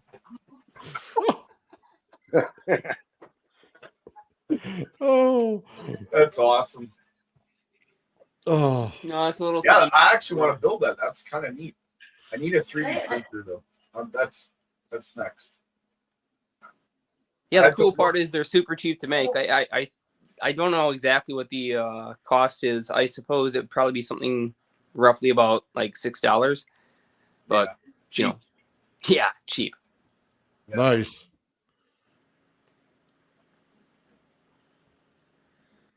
Yeah, just Yeah, looking that'd at be the interesting. comments. Yeah, you can throw a bismuth ball on there too. Bismuth is obviously extremely diamagnetic, and it'll spin that. Well, I'd like to see the bismuth if you had it. That'd be cool. You want me to grab a chunk of bismuth and toss it on there? Yeah. Will it spin? Or if you, Oh, yeah. if you have like a, It or spins even like a anything plastic. that's conductive enough for the eddy currents to transfer through. So Now, if you were to get, like, say, like a glass, like a small glass, and put bismuth in there in a liquid state, and see if it will actually start spinning it in the liquid state. A small glass? What? Yeah, like a small drinking glass. Put the bismuth underneath inside it, in you a mean? liquid state, and then put the magnet spinner underneath it, and see if you can get the liquid bismuth to spin up. Yeah, Don't but they usually have a magnet inside the glass of water though? You could probably do that too. Because that'd create a vortex for sure. I don't know that spinning it under it would do it. It might. I don't know. I don't think it would. But Depends on the strength of the vortex, I guess. yeah. too much friction on my bismuth puck. I was trying to spin it, but it's a more Heavy. flat disc, so there's just I have a little point on it, but it's just too high of a friction for it to grab hold. I would have to actually cast a bismuth sphere in order to show this. So my apologies. Right on. It is what it is. Yeah. Get a bismuth vortex going. That'd be kind of neat. And then Yeah. hit it with electrostatic charge. Does anybody here remember the resonant frequency of quartz? Is it 19,600 hertz? 746 kilohertz according to one report, and 746 terahertz according to another report. Really? I don't think either of those numbers are necessarily accurate, and I think both of them came from the same source, which was misinterpreted, and I have no idea what that source is, but they are in the lore of the UFO community, and as far as traceability, I've never found the original article or the source for where that number came from, but they're not like peer-reviewed papers or anything on those lines. They're just simply, quoted numbers that claim the natural resonance atomically of the quartz, which is different than its resonant frequency. Say, okay, so we need to clarify something here, and this has been one of those things that I've had to explain on multiple occasions when talking about the potential atomic frequency of quartz. So you have several different ways to approach an atomic frequency. You have the EPR frequency, the DNO frequency. You have the thickness frequency, which is your polariton condensate frequency. The normal way that a quartz crystal oscillates in, say, a radio or something like that, you're talking down into the double-digit kilohertz. So, like, you can have a 3 kilohertz oscillator or a 24.5 kilohertz oscillator crystal, right? But that's in the longitudinal mode. In terms of thickening and thinning, that's the piezoelectric response, not the actual atomic frequency. So I think that's the frequency that I was told, though, is the one you just mentioned. Go ahead, continue. Sorry. My main point was that about that. I hope that didn't disrupt the mic. Oh, it's still on.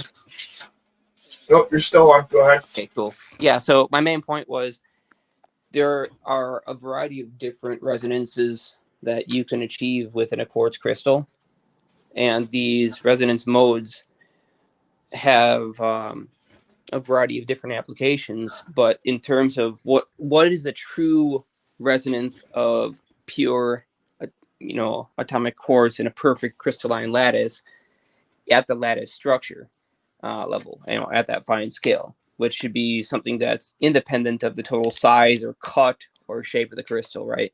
This should be like a natural resonant frequency that it doesn't matter what kind of way this quartz was made, as long as it's a pure quartz crystal, it should have this natural atomic frequency. That's what we're looking for, is something that doesn't change. I know what you're talking about. That's hard to do, though, because every crystal is different when it comes to their diameter. The thing is, there is a natural atomic frequency that is the same in every single crystal, and that's what we're actually trying to find.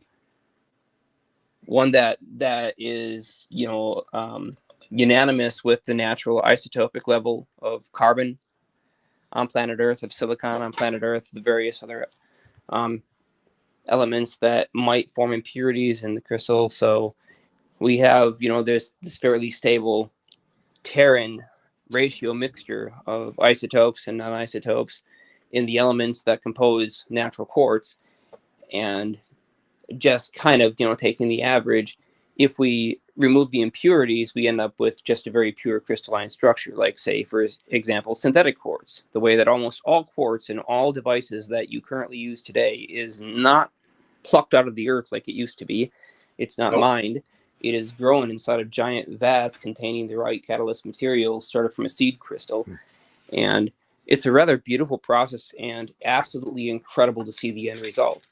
But the synthetic quartz is basically free of impurities. And so naturally and atomically, it has a consistent atomic frequency, which is well, well above the frequency that it could possibly ever be used for in radio applications. The atomic frequency is so high that it should technically be in the terahertz, because that's where we see most molecular Brownian motion interactions taking place. So terahertz is after gigahertz, correct? Right. Okay. Terahertz is the next step past gigahertz. Okay. I just wanted to clarify that. No, good thing to clarify, right? Because past terahertz, then we get, into petahertz, and past that we get into tetrahertz, and ridiculous numbers that we as humans have no business even trying to consider, because there's absolutely no way to access them right now at our technological standpoint. Well, even if we did, what are you going to do with them? Like, once you've reached anti-gravity and the other aspects of this tech, you don't need to go deeper. Right. Well, no need to go deeper. I mean, once you reach anti-gravity and the ends of this tech, the only way to go is deeper. And the end result is, if we can do it, we must do it.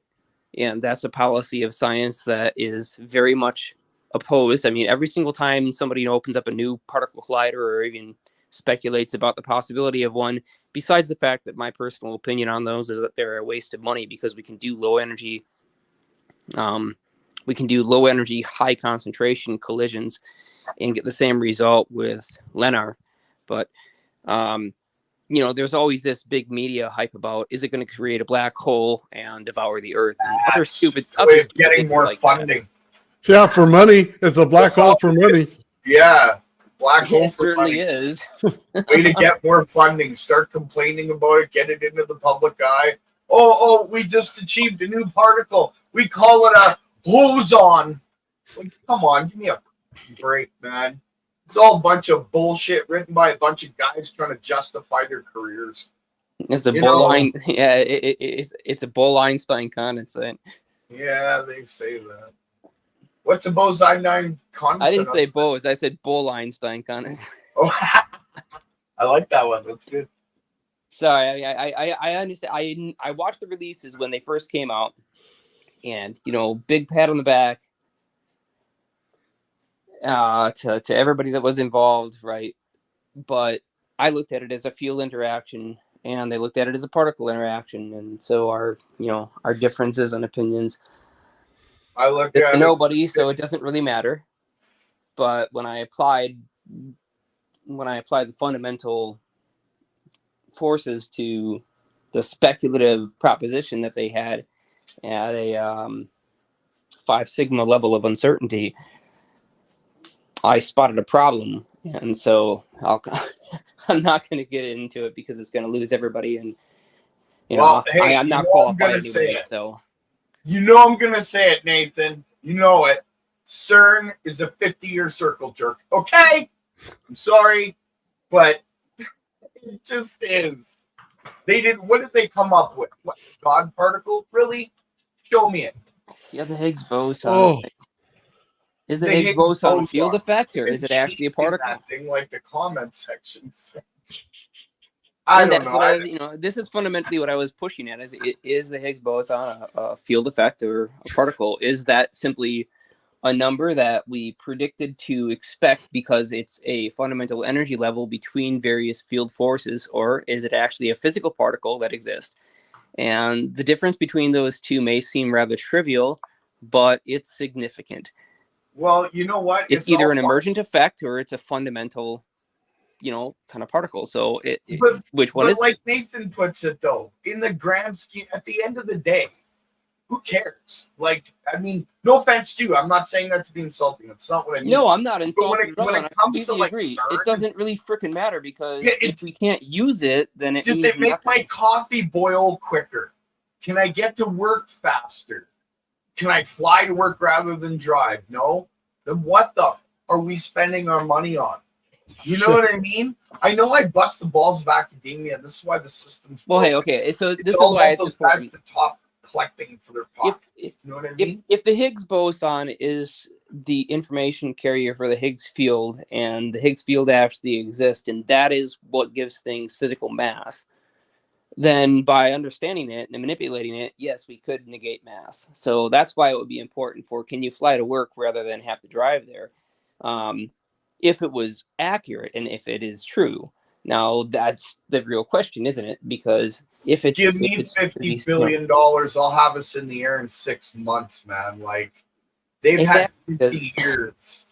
Yeah. Yeah. And I understand that there's this academic idea that you must understand completely all the principles in play and all the theoretical concepts before you can possibly start to engineer. Well, that's backwards from the way it used to be. You see, the only reason why we have academia today, which has things like tenure and people who can spend an entire career as theorists and do absolutely nothing else, never having to touch a physical piece of hardware in their entire lifetime, is because it started out in the opposite direction. See, the experimentalists, the engineers, the builders created an industry where there was so much backing behind the Industrial Revolution, so much force and momentum that it created opportunities for specialization, which allowed things like, academic theorists to now find a career which would have never been a possibility before, because they would have had to work harder and actually produce some kind of product or work on a line and create something, right, that had an economic value. But now there's this new opportunity to do just purely theoretical work. The problem is that the theoretical work has become disconnected from the physical engineering. And so now you get theoretical numbers that are pumped out constantly from the academic community, which have no relation to reality. It's like that one guy That's a problem. on APEC, the fireside chat guy, where he put me to sleep for 2 hours. Yeah. That guy, totally disconnected from reality. Yeah. What reality? I need to get a suit, you know what I mean, and a fancy tie, and put a little fireplace next to me and start talking, and then I can bore people to death. Let's see how that goes over. I'll just say a bunch of smart words. Are you talking about the guy that I walked off APEC for? That's for that guy. That, oh my God, the Snorfest that was going on that day. Yeah, people bitched about that guy. Oh, and they didn't pull him. Like, where were the old time people with their log, and they come out and throw him on top of it and run out of the building with or him? the big hook. Remember the hook? Yeah. Come out, pull the guy out. Yeah, That's what we needed that time. that was so bad, man. I mean, a fart would have got the whole room laughing, but this guy, man, you couldn't even smell it when he fucking put us to sleep. That's was okay. bad. I've learned so much about temperature gradients and what to do with it now compared to where I was then. I don't give a shit about APEC. I hate to say that. I mean, all due respect to everybody who put it together and how great it's become, but it ain't going to do nothing good for me. So But it's missing the experiment side to it. They're getting a lot of mathematicians on there, and they're getting not a lot of blending in theorists. the Yeah. experiments. So Yeah, a lot of theorists. in the early days of APEC, when we first started it, it was an alternative to Estes Park. So that's basically the initiation of APEC, is that there's this academic community which was very exclusive and guaranteed that they had high quality, qualified participants that were going to present their stuff. The issue really came down to the fact that all these participants had a specific goal in mind. They were trying to get government funded or funded for projects and various things. So basically everybody's presentation is some form of sales. Fundraiser. Right, exactly. there you go. And the addition of it being a fundraiser on top of it being extremely exclusive, Not and just fundraiser, just bought and owned, to the point that it's like, if your results don't come back as like what your owners want, you rerun tests or simulations over and over again. Or you don't get to present. More so, basically, we were told don't come back. And so we looked at the email list and, said we're going to start our own thing, right? That's going to be inclusive instead of exclusive. And that was APEC. And for years we ran it and it was incredibly successful. There's been more people that have had an opportunity to speak about their anti-gravitational or alternative propulsion ideas on that conference than any other that has ever existed before it. The problem is we kind of ran out of people that were really pushing the boundary. And now with it getting as big as it is, because it's been mentioned so many times, and because not only this conference, but a huge it's group only effort, gonna get bigger. right? There's It's only going to be actually more becoming people mainstream. coming out. Right. So as Oh it my becomes God. more mainstream, people get more nervous, and you hear less of this brand new stuff.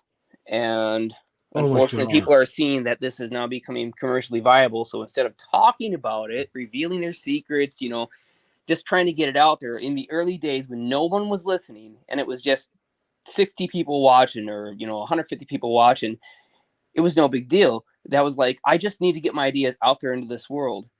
But now when it's like 4,000 people watching and you have these huge view numbers and things are actually getting out there and there's major talk about warp drive and you're even having fake AI videos generated about how Elon Musk has released his newest, verification that they tested a warp drive in space, which is complete BS. But AI is, people are generating AI videos to make claims like that. It's become so mainstream that you're even having fakers now. And the problem with that is, people are less willing to talk about their secret ideas because they're seeing money in their ideas. And when they get dollar signs in their eyes, they get real quiet.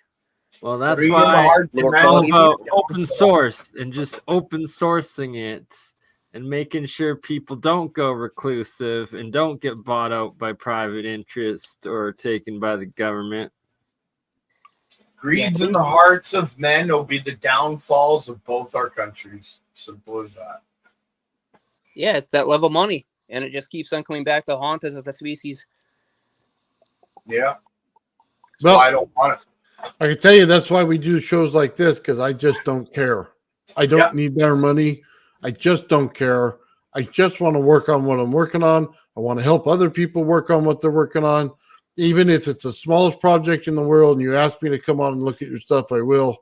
Guys, that's the way it works. Okay. And I'm not above anyone else. I always look at it like they're doing something that I'm not. And that's always Hey, good. whoa. I'm above my kittens. Okay. You got the kittens. That's it. That's all I'm above. The cats control Gerald's internet access. That's so true. They Gotta certainly go do. on. They knock over That's the got router. to go on the next Star Trek, Nathan. That was perfect.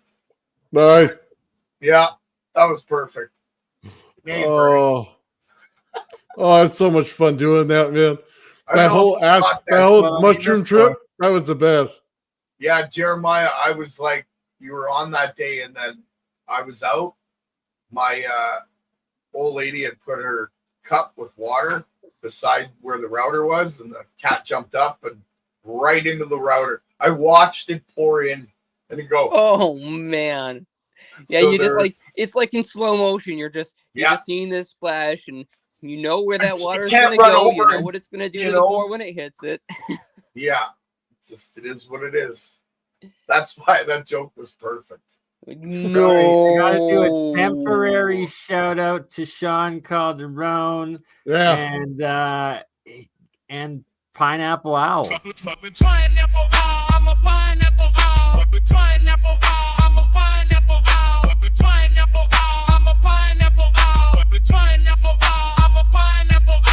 sweet. I got a beat. Just look at me. What do you see? Pineapple owl. I'm a pineapple owl. Pineapple owl. I'm a pineapple owl. So what did you call the other one that was completely inappropriate? Pineapple owl. I'm a pineapple owl. I'm sweet. I got a beat. Just look at me. What do you see? Pineapple owl. I'm a pineapple owl. Pineapple owl. I'm a pineapple owl. That's so great. That was So awesome, bad. Bernie. Sorry, he brought it up in the comments, so I just couldn't resist playing. I like the beat. Yeah. See, that's good AI. That's AI doing good things. Eh, Oh, you want to see some non-AI? Ish. sure. Even better. Yeah. Oh, hold on. Give me 1 second, because we're gonna have a little fun right now. I'll pull it up. Because we have to honor the fact that Gerald can't draw a circuit. Episode I 4. can draw it. It just doesn't come out right. Gerald, this is your captain speaking. Total epic For episode. main engineering. We're having a problem with the circuits in our main deflector dish ever since we had the remodel. But again, not every coil works with every circuit, like you said, right? Yeah. You have to play with different circuits in your coils to get the system properly running. Okay, Gerald, why don't you just step up to the whiteboard here and show us exactly how this circuit's supposed to work? So power source, No way. battery, the positive goes to the Oh, collector, hold on. the negative goes to the coil, right? Signal generator, positive goes to the base, negative goes to the emitter. Now that I used for a regular pulse, but I drew it wrong because I was drawing. I know what I did wrong here. Yeah, Gerald, this circuit doesn't look right at all. I apologize, everybody. What I drew here was the circuit with a horizontal deflecting transistor, and I will just change it really quick. Okay, so yes, Like, like I'm this, dying over here. like this. You should have left it open. Let me fix that. You're still thinking about that circuit, aren't you? No, when I drew it, Oh, right? you do it again? Clear out Not the really, circuit. but It's kinda. inappropriate to view. Gerald, I'm so glad you got that circuit fixed. Man, the additions that you made to the front deflector dish really look nice. Oh, it's horrible. I'm a horrible person. I apologize, everybody. Amazing. That's freaking great. I Amazing. howled the first time I seen it. I was like, no! Did you notice the batteries were double D's? No, I didn't notice that part. Yes, I did. That's why I was cracking up so hard, man. Unbelievable. Oh, That's awesome. that's so great. Hold on, let me find it for you. Because you can see both of them, man. Oh, Oh, yeah. neat. Nice. Oh, I Oh, love it. Yeah, and the Oh. way that you finished the show with that last image, that really nails it, doesn't it? yeah. The Right? Star Trek series, it's gonna go gold. Oh, dude, that's so hilarious, that's man. perfect. Gonna need a golden bra if this keeps up. Oh, did you see Bernie when we're all tripping balls, dude, on the shrooms? I Oh, would yeah. like. I haven't seen I that. love it. Oh, Oh, hold on. I'll Jeremiah, put that- you're missing out. Yeah, these are hilarious. It started out with me being corn cob in the episode before, and then we found the magical cave. Captain speaking. Joe, can you please report to the transporter room? We need to go back to the planet where you found your strange rock. Bernie's going to meet us down there. Mike, transport us down. You have three holes. One is ground at the bottom, and the two that are at the top are the power. Are they the two holes? Are they the same size, or is one bigger? Put one prong in the ground and the other prong in the smaller hole. That's your hotline. Is he daydreaming again? Hey, Mike, transport us down to the surface, please. Okay, Joe, where exactly did you find this strange rock? And I could sense it. So I'm very attuned to it. I could sense it as soon as I start fumbling around with it. I'm like, up there it is, Well, let's keep moving down the river to the cave where Bernie is. Oh man, look at all these magic mushrooms. All right. Go All ahead. right. Things? psychologically. having high amounts of that crap around wasn't the best for me. Like it would, always kind of grab me, and I'm like, oh yeah, all right, that, and this kind of did that, and it was very, very intense, and it wasn't bad. Well, after careful consideration, I say we eat some of this stuff and see what happens. Wow, instant brain fart there. Are we still in the cave? Why is everything moving? What's going on, guys? Direct departure. The 90% of the brainwashed most senior epic legends and pillars. What the hell did he just say? Oh my God, tripping balls, man. I'm deep into meditation, and some different spiritual aspects and stuff like that of metaphysics. And I could tell you, I mean, these things, they do have psychological effect, as far as that stuff goes. And My lips aren't moving, but I'm still talking. Must be an inner monologue. Awesome. We want to turn it on. We want those effects. We want our mind to work the machine. You know what I mean? Mhm. So we can figure out how exactly to do it. Spinning, the rotation aspect, that is now one dynamic of open system adding to it. so it's like, oh, well, I mean, what's the difference? It's like, because things don't do this. Yeah, that's why.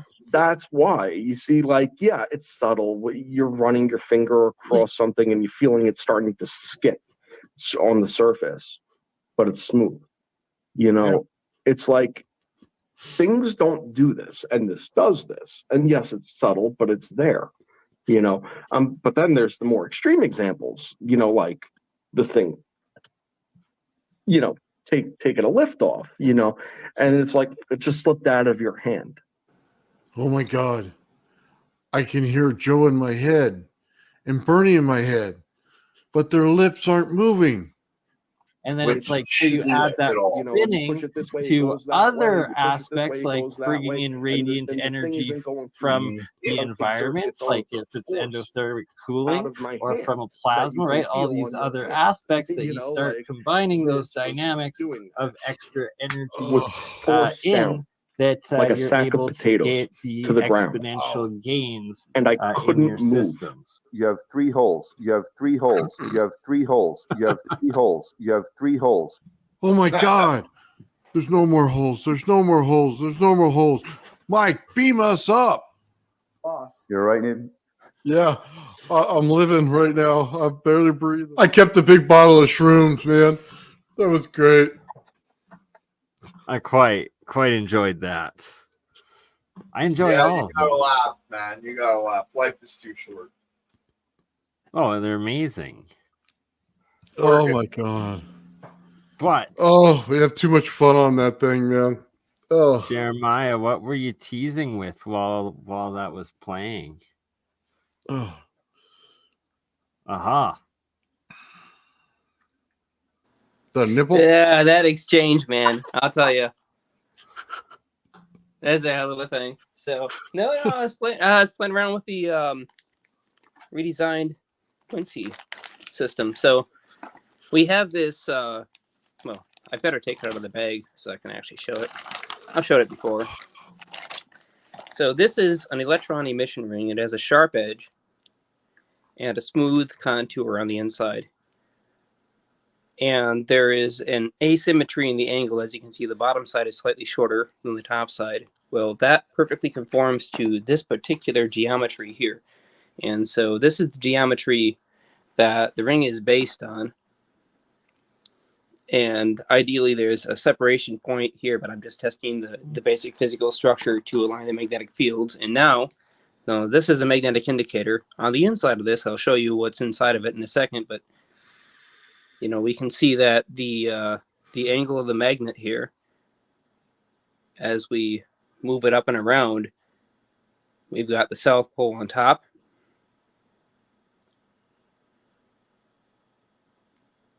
And our North Pole on bottom. And what's really cool about this design is right now I just have a set of permanent magnets inside to create the field geometry, and I'll explain why it's important in a second, but I can twist this by hand and just pluck these two pieces apart. So here are the stack of magnets on the inside. And these clips allow me to open this chassis up and close it. Again, this is another brilliant part designed by Simon based on my crude drawings that I gave him. So the idea is at the exact angle where the magnetic field flux lines are completely orthogonal to the electric field pressure of accelerating electrons being emitted from the edge, that the electrons will end up creating a cyclotron motion around the edge and produce a photonic emission, which will modify the space-time refractive index. So what we're doing here is effectively trying to pump the space-time with a huge amount of very long wavelength photons emitted by Bremsstrahlung radiation. And by doing that, we hope to affect the space-time refractive index, thusly changing the speed of light and allowing us to accumulate localized energy much above what is considered to be the entry-level limits based on conventional mainstream physics.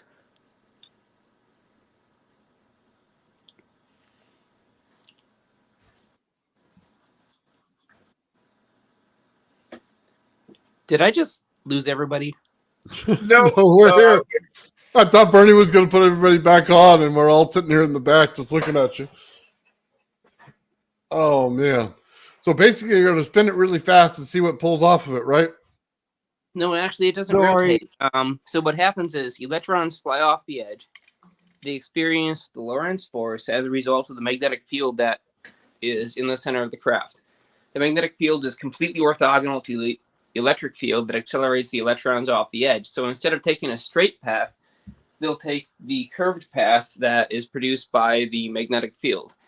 And as a result of taking a curved path, instead of taking a straight path, the amount of time that they take to follow the same straight line that they otherwise, would be following without the magnetic field is called braking radiation, because they're taking a longer period of time, so they radiate off the extra field stress as they rotate around. And this is effectively how photons are produced. It happens interatomically very easily, but in this case, we can produce free photons in the same way that synchrotron radiation works in the open atmospheric environment surrounding the craft. You know how Alexei's seen strange orbs and other weird light? Well, some of that could be Bremsstrahlung radiation. Yeah, I can prove that in my epoxy right now. I have problems. I can't use my big coil because I've captured what seems to look like EVOs that have been growing as I pulse the systems. Very nice. It's nice, but it's a problem because when before I put it in epoxy, they weren't being contained. Okay? So they were just going into the environment and at certain frequencies. Well, we can't get into that subject as to what they do, but being in epoxy and being held there stationary, be growing, I don't know exactly what the outcome of that would be in hand. So, is it good? Is it bad? Not really sure yet. So, hold on. Are you not spinning that thing, Jeremiah? That's right. Okay, and it's stationary, and you're not putting any energy into it? Oh, there's plenty of energy that's going to be put into it. Okay, so The entire outside ring is charged with an extremely high voltage. okay. The high voltage creates the electric field component. The magnetic field component is originally prescribed in John Quincy Sinclair's patent applications as being powered by a very high current electromagnet.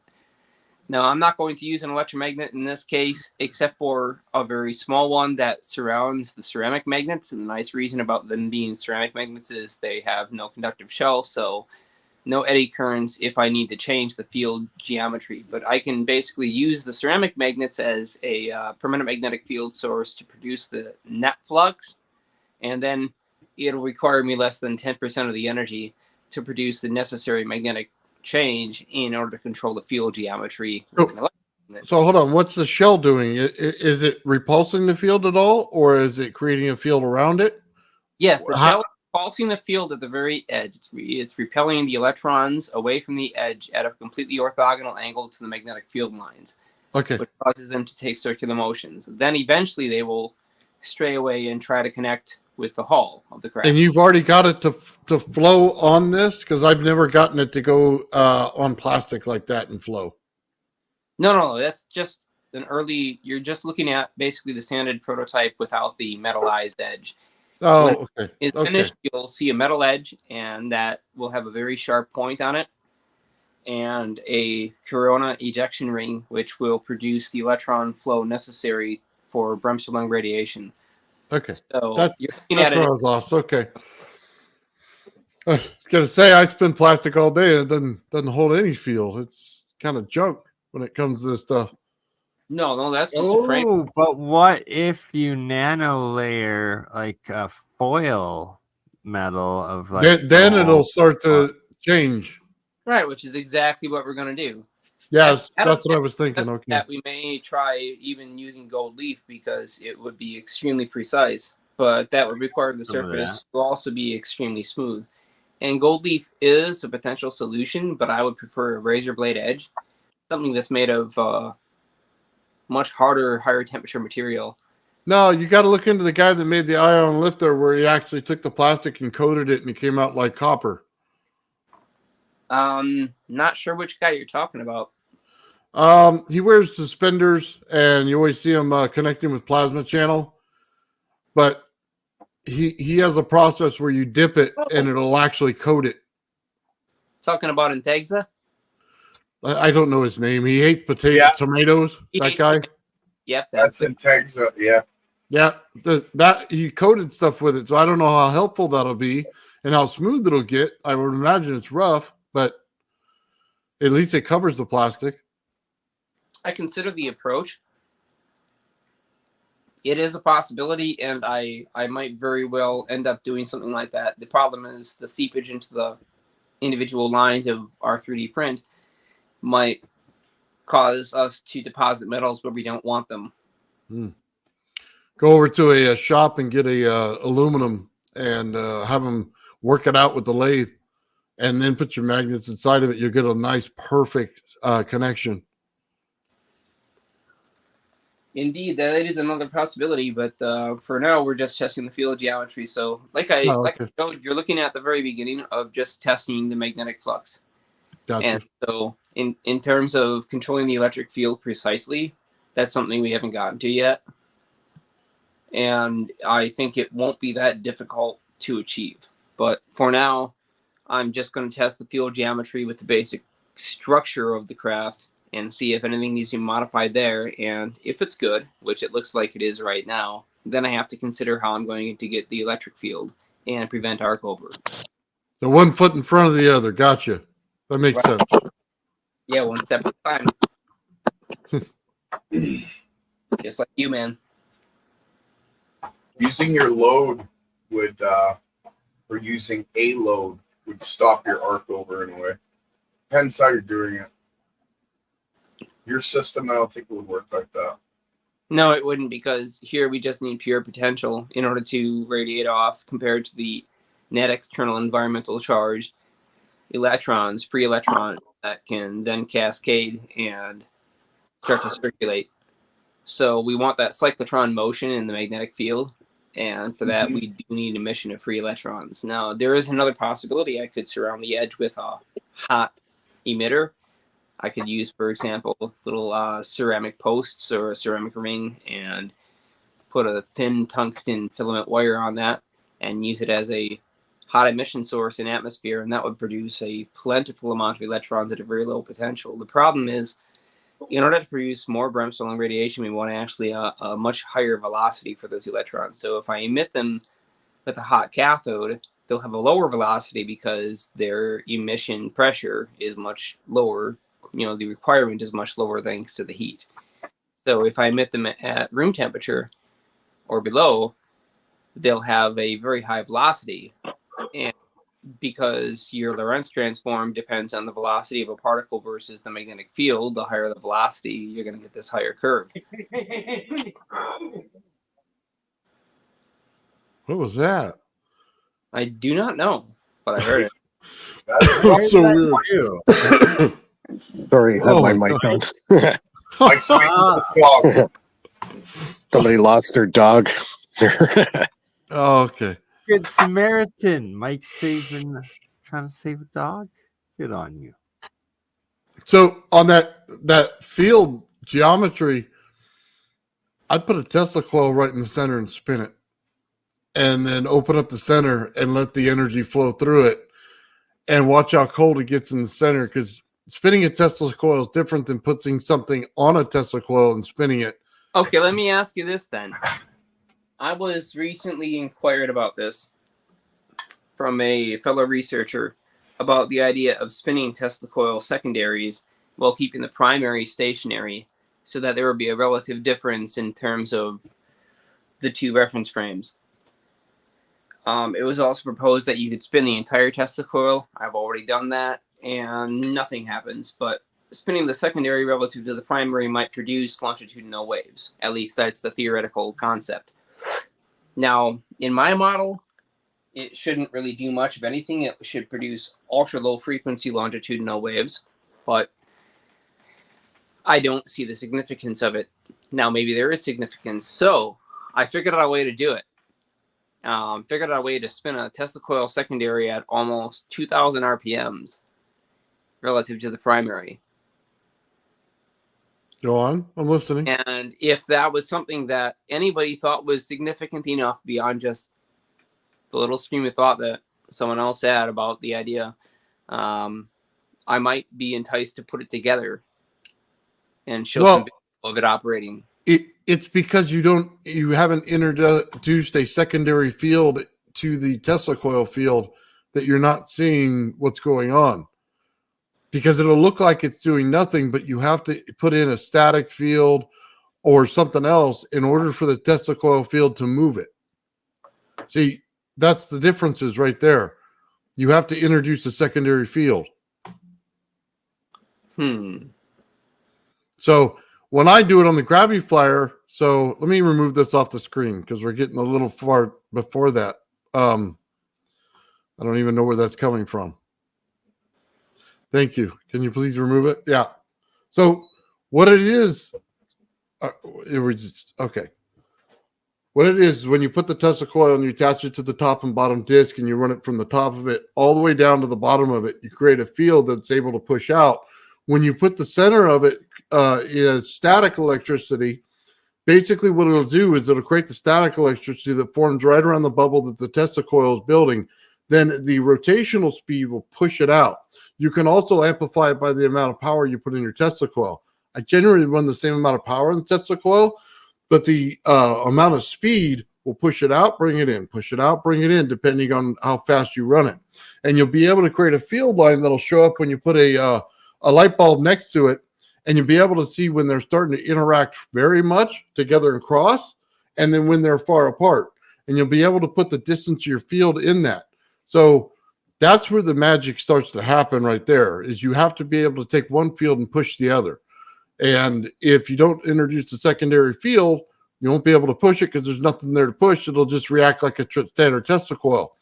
The difference between a standard Tesla coil in static form where it doesn't move is the amount that it can force in and out. Like it'll do it in that way, but then it'll have tons of leakage. And that's not what you want. It's not thick enough. So you have to rotate it to get it thick enough in order for it to move the secondary field so that it creates the right movement. I can see the stacked fields, and again, this was one of the things that I was talking about with that geometry that I showed, the Black Photon Spacecraft by John Quincy Sinclair. You've got to have them completely aligned, and the fields have to be balanced out. And so, in the same way as the Graviflyer, if you want to accumulate energy, you have to have balanced fields. When you did your experiment and you accumulated energy by basically reversing your poles and getting rid of the negative pole, grounding it out, and using only a positive pole on the center plate and AC on the top and bottom rotating plates, you accumulated energy and you had a release of that energy. Yeah, but the grounding didn't ground it out like get rid of it. It wasn't getting rid of it because you're putting a ground into your Tesla coil and you're putting a ground at the Graviflyer, which connect underneath the earth and actually create a field under it. So then Well, I don't mean that it's you're just gaining more energy.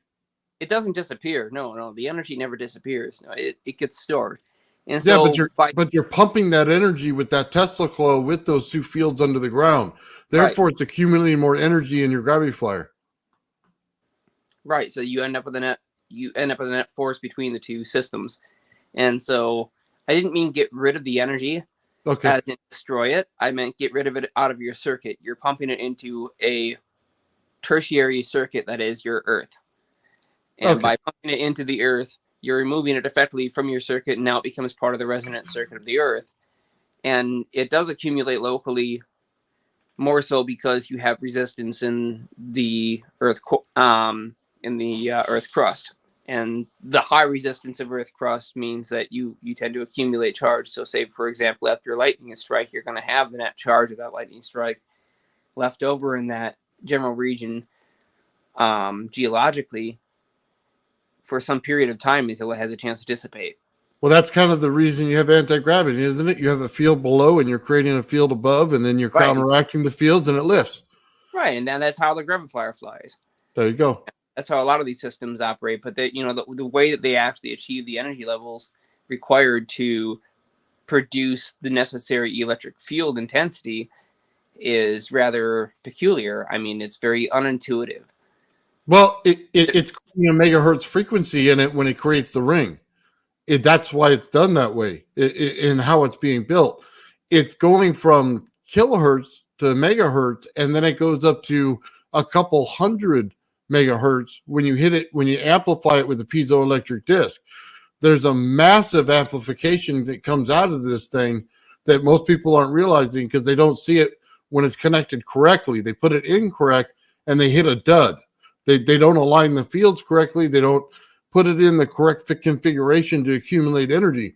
Like I was talking about the cones, and we were all talking about the shift. As you shift it, they move where it aligns properly with the actual vortex of the field. Then you're able to get what you want out of it. Most people don't get there. Yeah, that's true.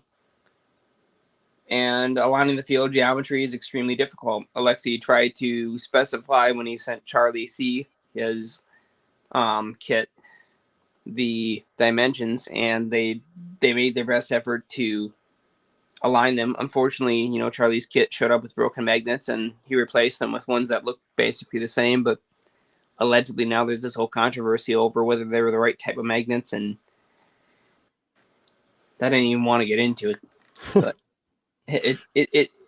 you can use whatever type of magnet you freaking want.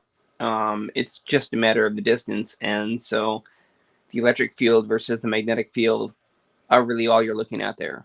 It matters because you're killing the point of saturation in the center with the magnets that you're using.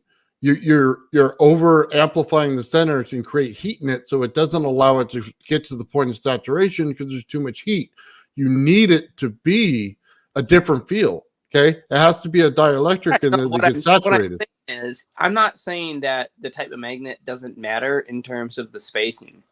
Obviously, the spacing is completely determined by the type of magnet. What I'm saying is the type of magnet doesn't matter in terms of the function. You have to change the spacing when you change the type of magnet to compensate for the function. But it matters when you have your top and bottom plate and they have to connect together, and they have to pull the energy together in a field. In order to do that, you cannot put certain distances in there that are too far away. You have to keep it as close as possible that you can. Once you put it too far away, they will not connect the top and bottom field, and you will not get the saturation in the center you're looking for. That's why you're overpowering it, and you're just blowing it out. You're taking the cold electricity from the center of the Tesla coil and you're heating it up. So therefore you're creating an explosion in there when it's working on implosion in there. You don't have enough cold energy in there. You have too much hot energy using the cold energy right away. It's like setting off a line of firecrackers instead of just, you know what I mean, creating a cavity where the cold energy can get colder. That's the problem with the neodymiums. They're too much heat. They just completely annihilate the whole concept of why you want this thing to work the way you want it to work. Produce too much art. It really looked like neodymiums that came with Charlie's kit, and it looked the same way when Russell got his kit. I could tell you right now when the way that it works and the way the fields go and how much time I put into this, neodymium is the wrong way to go because it's just too much heat. When you get a ceramic magnet, you're not as much heat, and you'd have to do both experiments to see it. You don't So want what do all you those think? eddy currents in Do there. you think that Alexei changed out the magnets before he sent out the kits? Oh, he probably changed out the magnets and he changed the circuits because the circuits are wrong compared to what you need. They're bad circuits. He just pulled them from a book. He said so in one of his videos. He said, well, they wanted a circuit for this, so I gave them, this circuit here. Well, the problem with that is you're not grounding your Tesla coil. When you don't ground your Tesla coil, you can't create the field underneath. That causes the whole problem because you're in the Slayer exciter. 90% of people do not ground a Slayer exciter. You know what I mean? Because they don't know that they can. And when they do, they tend to blow them up.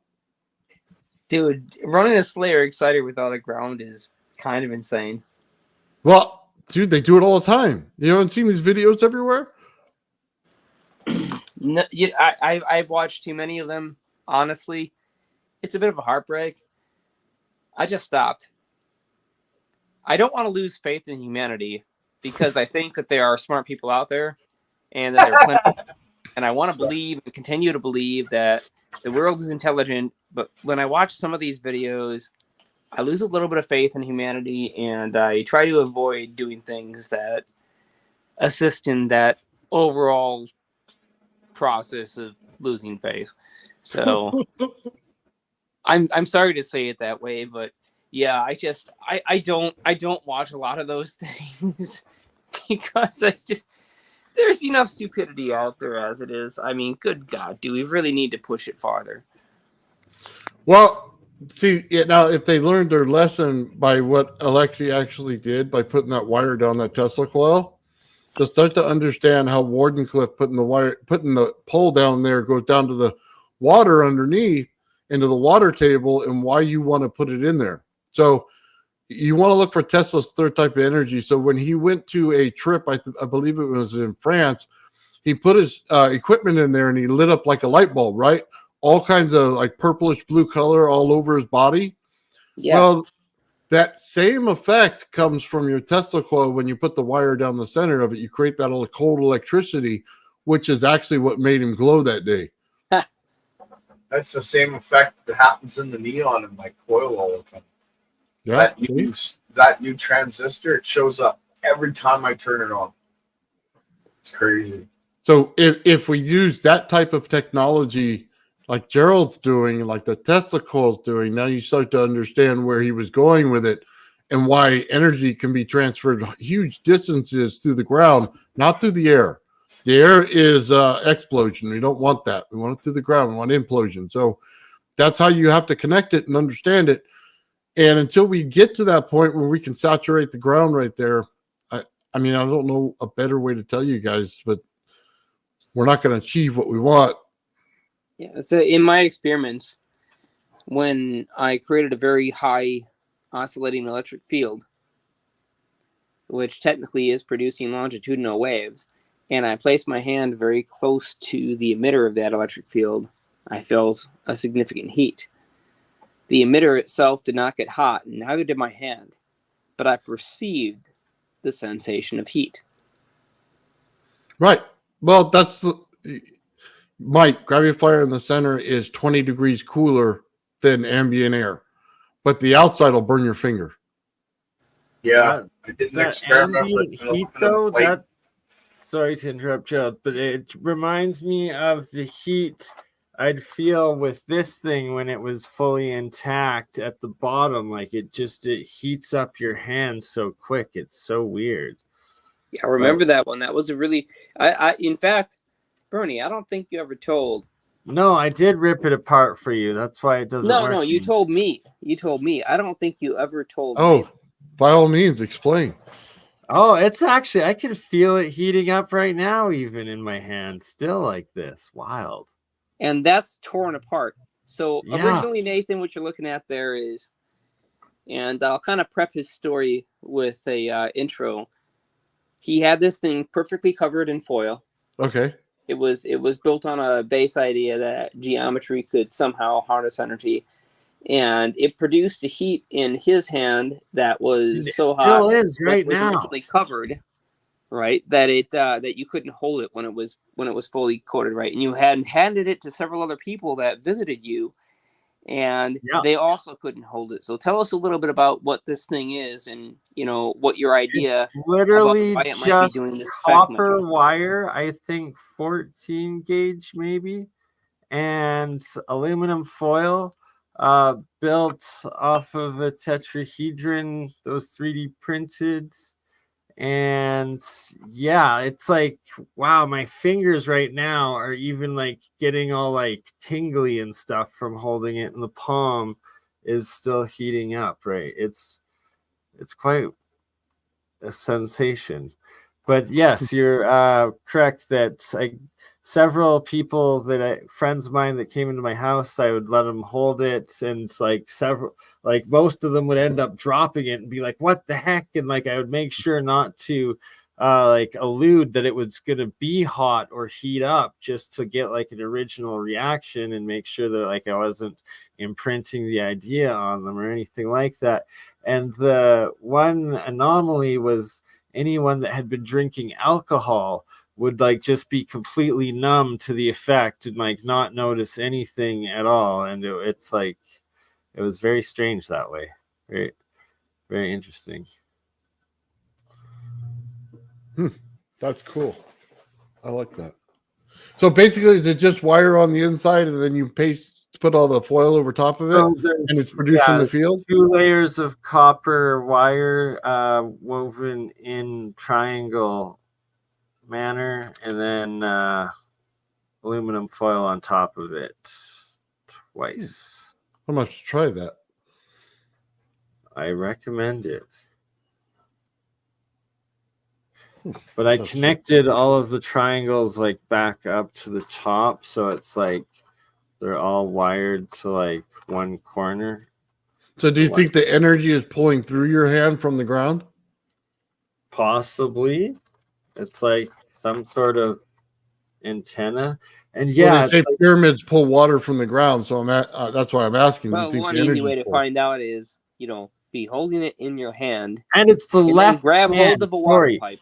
Another crucial part is it's the left hand that you feel it in. The right hand, it's not nearly as much. It's it's peculiar that way as well. Very, very peculiar. Just to throw one more oddity and wild claim in there. I'm going to try it. Please do. Definitely got to try that. Triangle and another triangle inside of it, or just... Yes, it's a tetrahedron, triangles within triangles within triangles. And the crazy thing is like on Periscope channel maybe or something like that, it's like some old Navy 50s movie of how to make a crazy antenna, and it's like it was the exact same like thing out of copper, and it was weird. I saw it afterwards. But yeah, that's the story of the copper aluminum pyramids. Cool. Yeah, you should send us the dimensions and the file for your 3D print. My friend Isaac has that. I will have to get a hold of him. Shout out Isaac if you're watching. Right on. Gerald, you there? If you're trying to Disappear? speak, you're muted. Yeah, I just came back from the bathroom. Sorry. Oh, perfect. You were talking about your coil and what you were producing out of it? Oh, the cold. Yeah, I did an experiment with aluminum plate underneath, and I grabbed it at the wrong moment, and it felt like I got a shock. But I got so cold that I had the shivers for an hour. So yeah, when you're playing with temperatures, it makes a difference. So you got to understand how all that works. It like Yep. sucked the energy out of you, hey? No, more like it sucked the heat out of me and Heat. planted the cold on me, if that's the right term. Okay, yeah. You gotta watch the way we say things around here. You know what I'm saying? I mean, heat is a form I of feel energy. that. Actually, I get sometimes I get a very similar sort of like feeling like just in the room when I run some of my electrolysis coil experiments. It's very strange, but it's just like I just start shivering, and it's like you just get freaking cold. And there's nothing you can do. When I get shocked, it's a rule in my house that I gotta go up and tell my wife, right? Because if I have a heart attack, if something happens, and I got shocked and went and told her, and I'm shaking. She had to put a blanket on me, and it was insane because it was like 28 degrees outside Celsius. So Yeah, it was so hot, but right, so like literally the middle of August and July, it's like it'll be 30 degrees out, and I'll be in my basement shivering while I have like the monoatomic gold going, or like a bunch of like the hydrogen being made. It's kind. oh, see now hydrogen, that's another story. But yeah, you could be doing something similar. And but then okay, so a different but similar phenomenon was the one time I experimented with making monoatomic lead, and do not do that because it will make you dead. The lead makes you dead in the monoatomic form very quickly. But that when I ran the experiment making the monoatomic lead overnight in my garage, it's like when I like fell asleep like in the opposite corner of the garage on like my couch, and I woke up and it's like that I just felt like the most heaviest energy weight like holding me down, as if there was like the physical weights on top of me. And it's like my dog was the exact same. Like it was like the poor thing, he was towards the end of his life at that point. Like he almost died that day. I swear it was wild. And like just it physically sucked like the energy, like I'd say almost like the chi out of like life, out of energy out. It was wild. But The only time that happened to me is when stuff. I went to the building downtown. I talked about it before, and did the thing with the flute and the rotunda because it's a perfect replica of Solomon's Temple. And then I had that happen to me. It took me an hour just to get up enough energy to get on my bike to try and bike home. It's just insane. But you know, So you have to tell your wife every time you get shocked? when they're major shocks. Oh, I was gonna say I better have my say wife in all the of next you room. should have that rule. Shit. Not in my house, man. I'll be calling her every 5 seconds. Well, They'd be yeah, like, I know. "Whoa, Regular oh." shock, I get shocked all the time.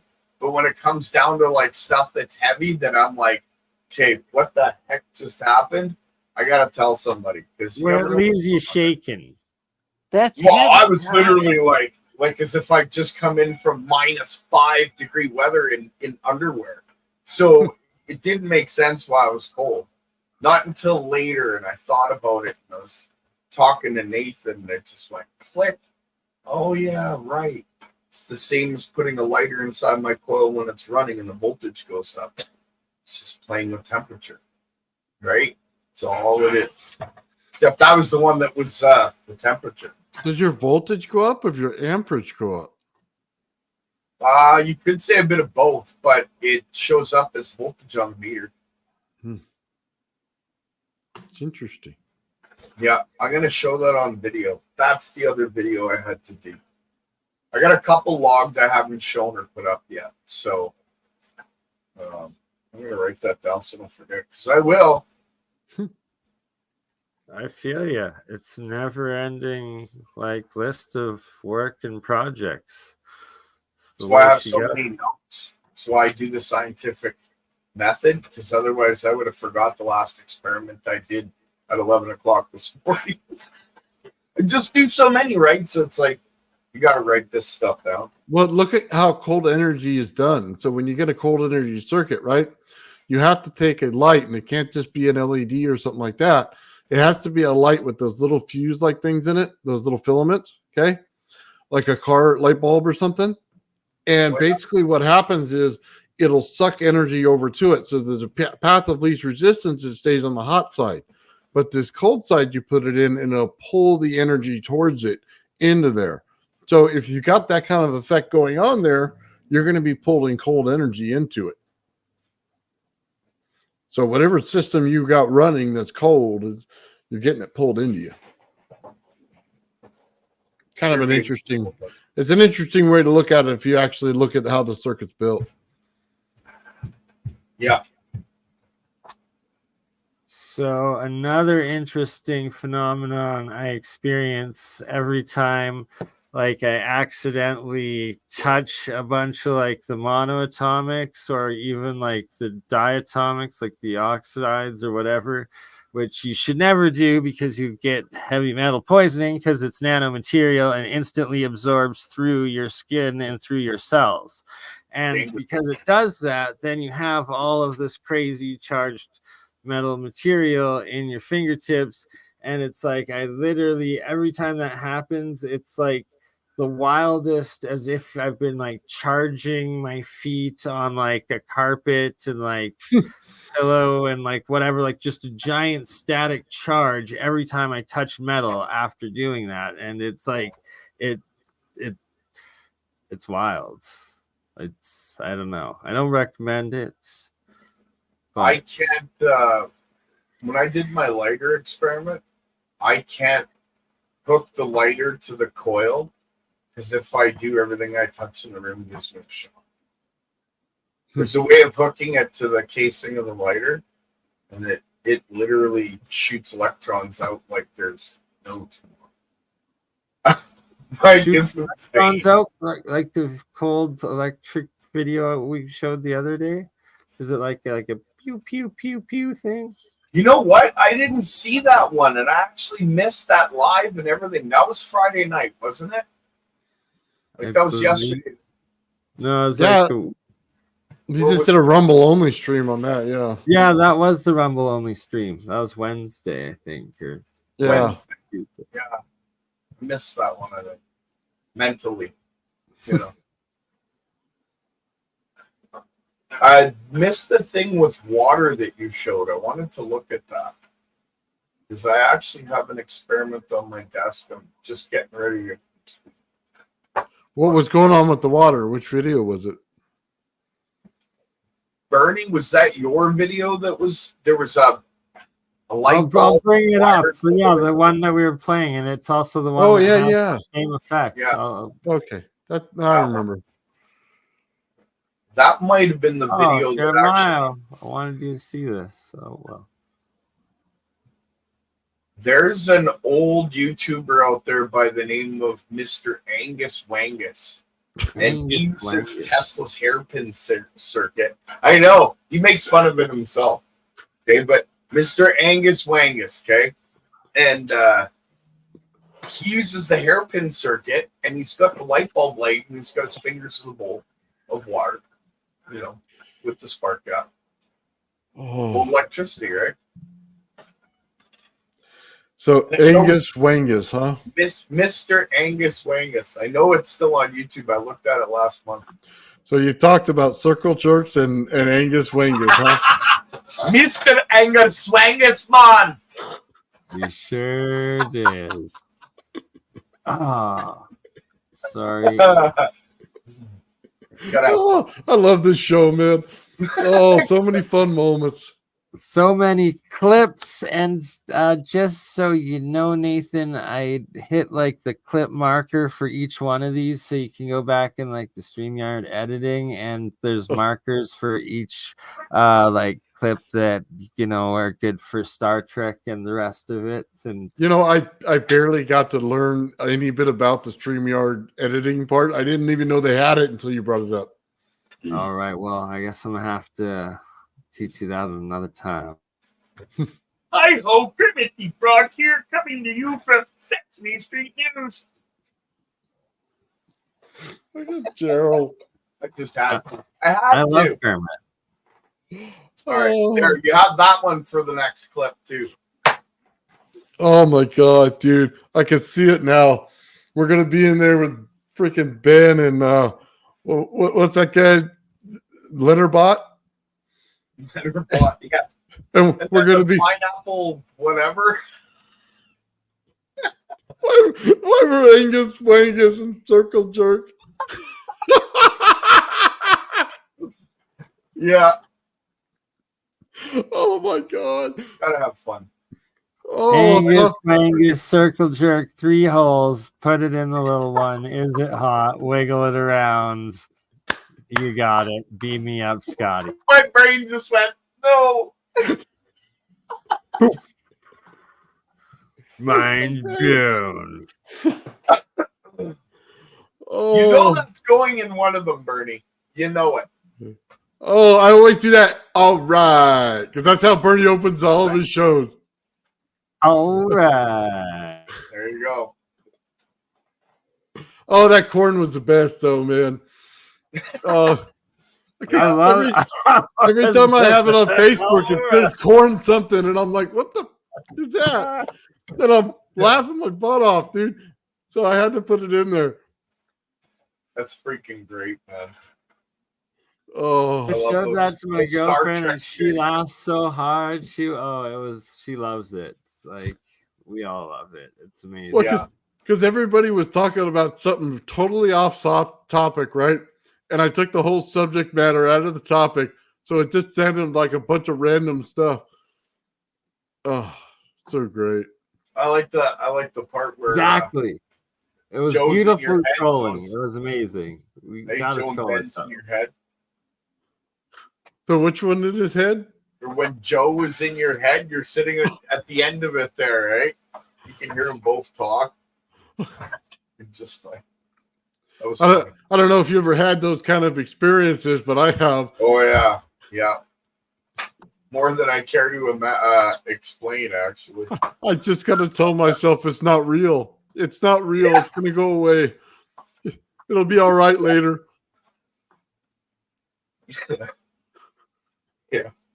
Happy place. Happy place. That's right.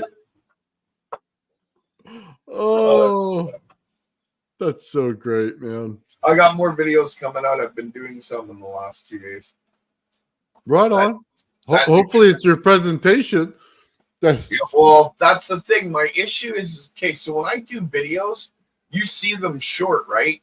There's no, I don't write a script. I don't practice. I just do a video and that's it.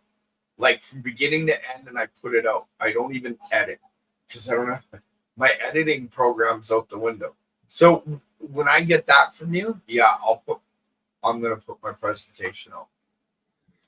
No more waiting. you'll be in that editing for a while, man. It takes time. I've used NCIH before. I used to be good at it, and then I Good. lost it. So I should be able to remember how to use it all again. All right, Bernie, you want to blow up that experiment and show us what's going on? Yes, fry it and find out.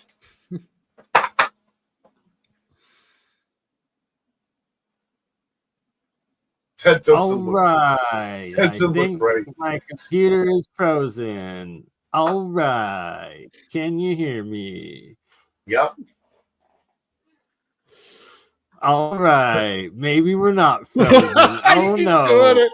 As it's not responding. Your computer die on you.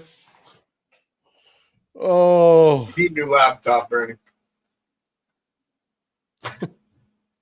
I remember this last time. Your computer was freezing on you when you showed it the first time. Natural. It was like a conventional special effect. electricity. Pretty simple. So one of the things that I'm going to show you here is that this electricity can work in many different ways.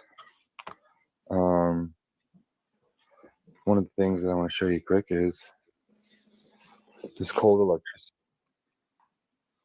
Okay, I paused it for a sec just to give a little bit of context, and that one of the things I've noticed, the big thing is there's a spark gap at the very bottom, and coming out whenever he turns the circuit on, and there's a plasma arc going through the spark gap, coming up, shooting up across the entire screen, going up, are these some sort of like particle bubble things. It's very strange, and I've seen it a few times in a few different things. And then it's also the fact that he's got the cold current and it's still lighting the circuit, igniting the circuit through the water, and it's not even salt water, it's just tap water, he says. Puts his hand in, doesn't get shocked. So a few different anomalies within this.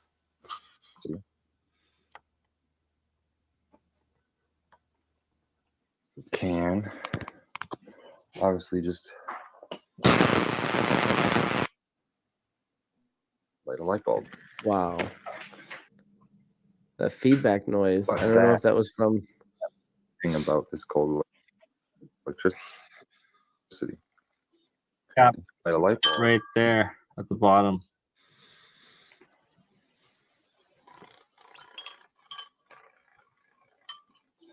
Now, to Yeah, anyone who just looks at put it in this, water. they would say, well, that doesn't. This is just water straight from the tap.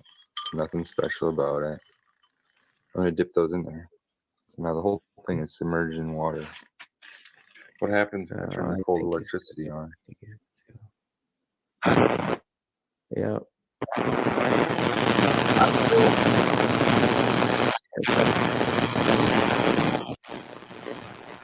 Oh man, that's so cool. Pretty interesting, huh?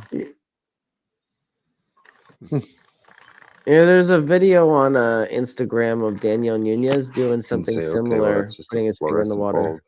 Fluorescent bulbs He can be didn't lit release from how he did it though, anything, not on that post. right? You learned it Sure. from Mr. Angus Wangus. This is a filament. All right. Oh, It's an automotive that's awesome. filament bulbs, 12 volts, Oh. probably like 1 amp. Kind of strange. There's not much to that, right? All the way in the water. That shouldn't light at all, right? We should not have any light. Like it should short circuit out the current and not ignite this bulb, right? Like that's Absolutely. lighting Should up blow in the that. breaker. Nice noise. Yeah.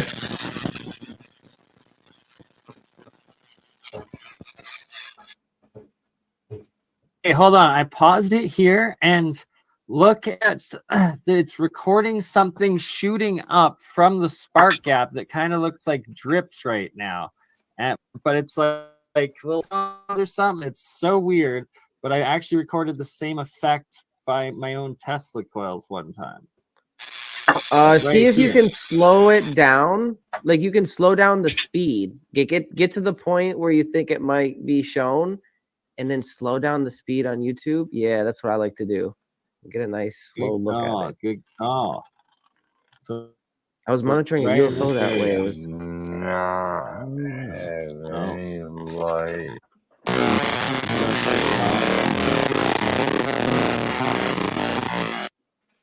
Hold on. It sounded like they were mumbling and a big old fart came out. And he pans back down right over the spark gap.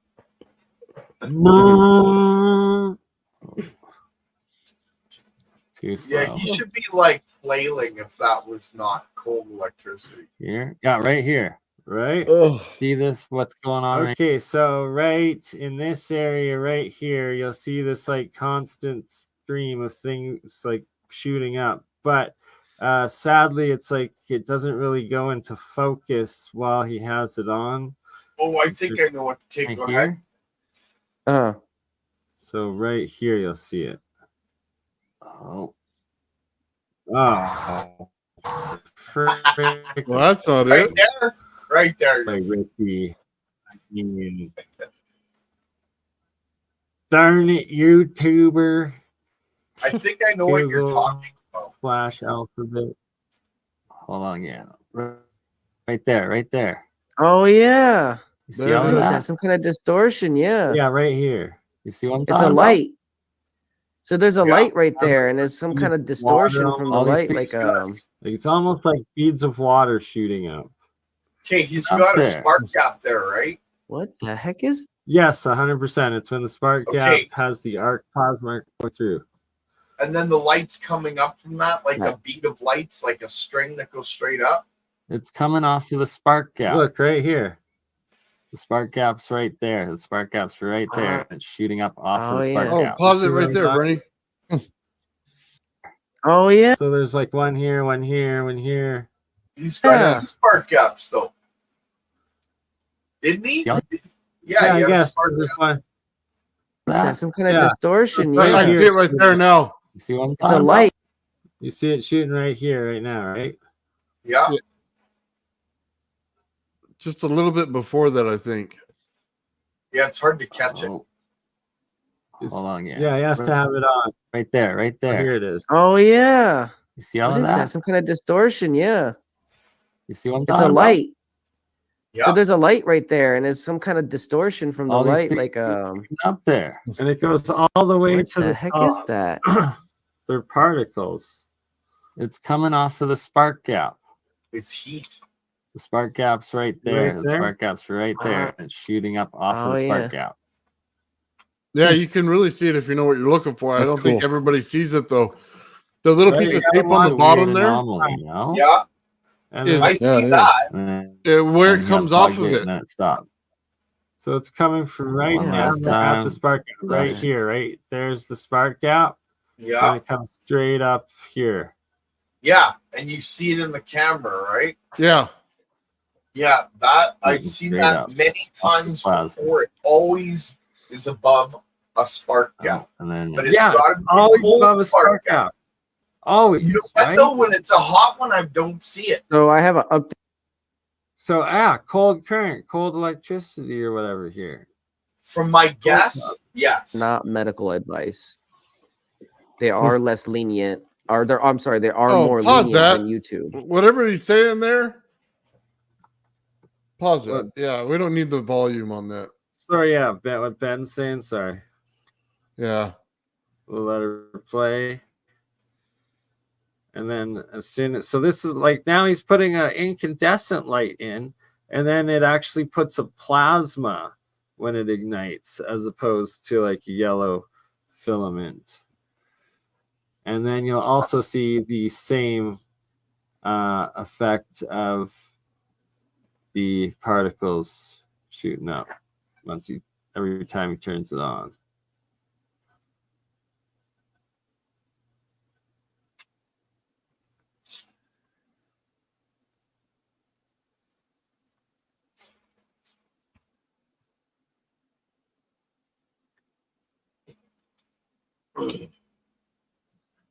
It looked like, hold on, can you rewind it just a minute? It looked like the amount of energy in the bulb changed as he put his finger in there. Yeah, good observation. You're absolutely right. Right? Boop, dips, boop, dips. Yep. You can see it filling up the light bulb and then coming back. Hey, grounds it out almost, right? Yeah. I know what that's like. It's like he's adding pressure to the system or more heat to the system and it changes the system. It's more 'Cause you- yeah, cold electricity.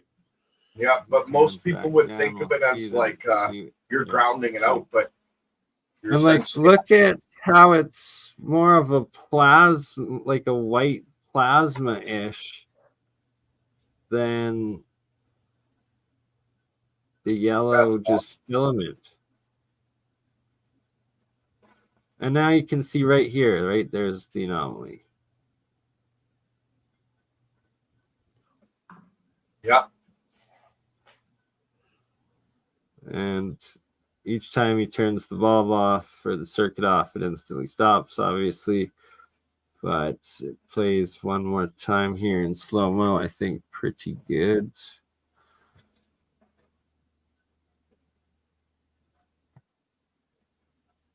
And see, so the spark gap there is just the end of the two prongs of the power supply. Is that correct? Mhm.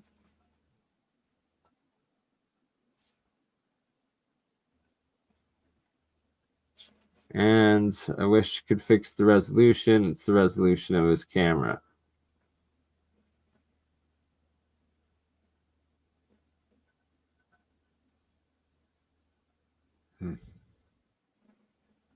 Right. Right there, you can see it a few.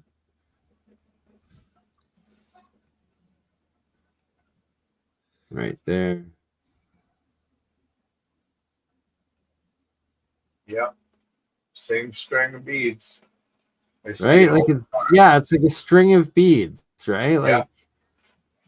and Something it's to do with the light. I think it was just regular tap water, King James. yes. What a name. That's funny.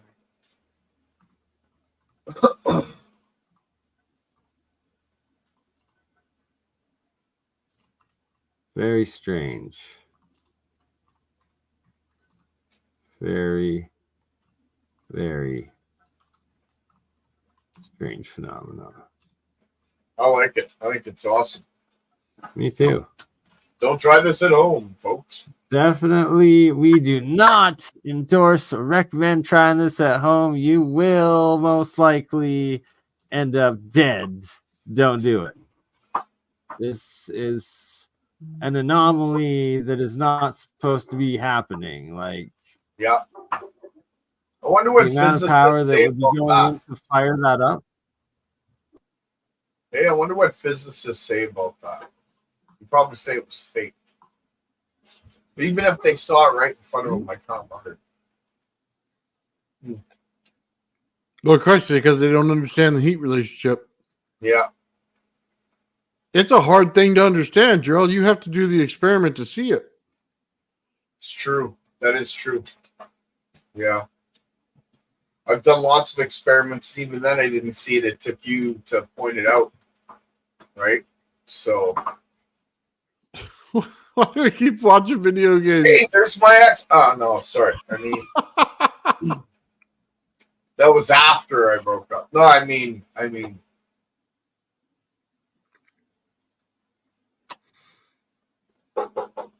Sorry, that's the end of that. There we go. There you go. Oh, yeah. Oh, that's fun.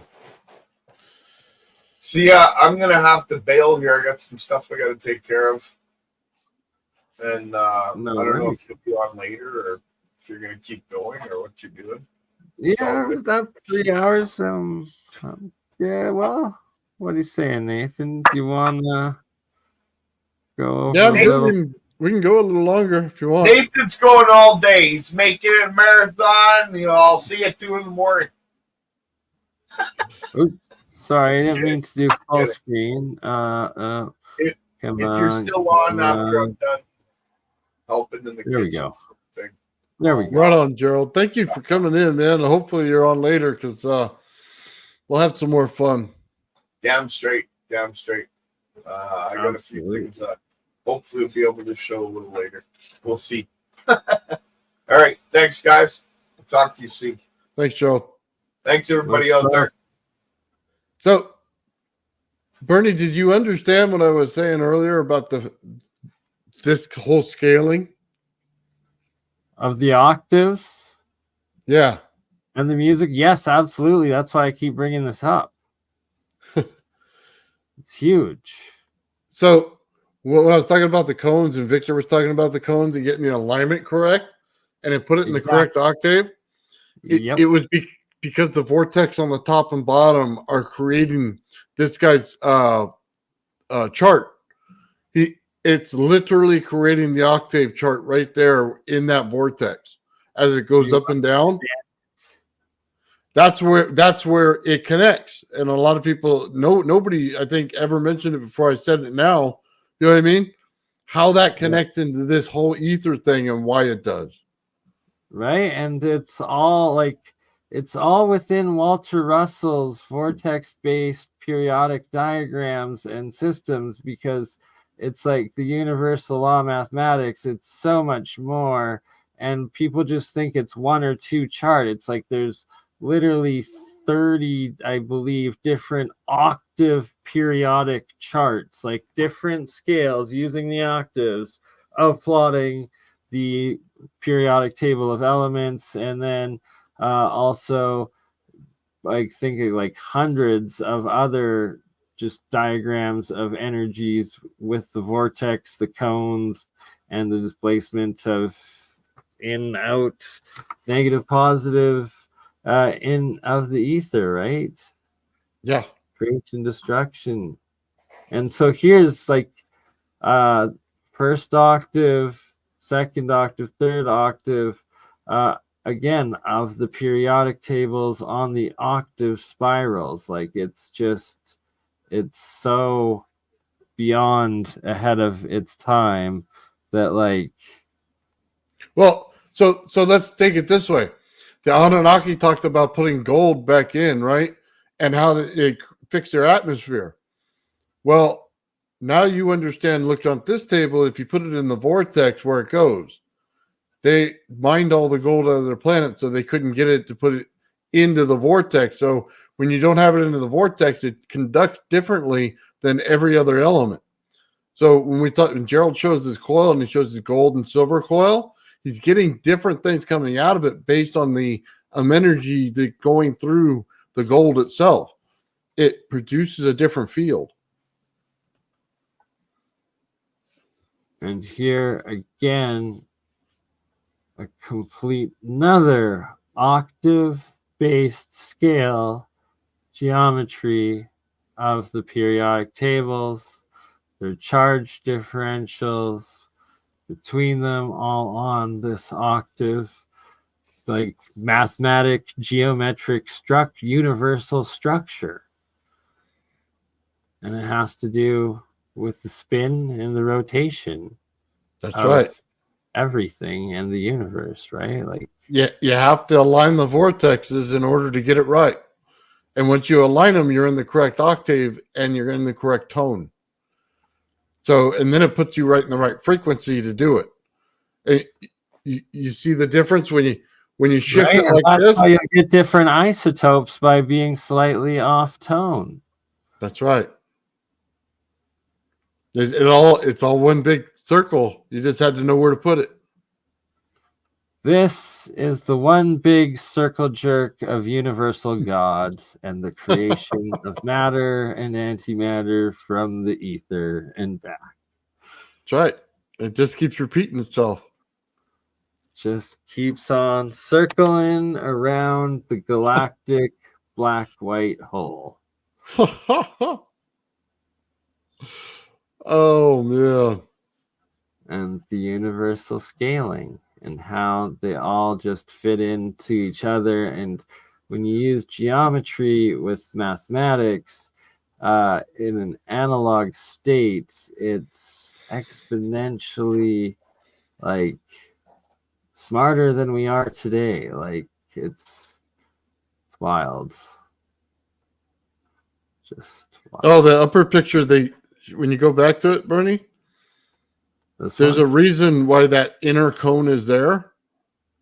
This one? Yep. You see the cone that goes off to the right and left from that and at a point to the center of the outside cube? Yes, sir.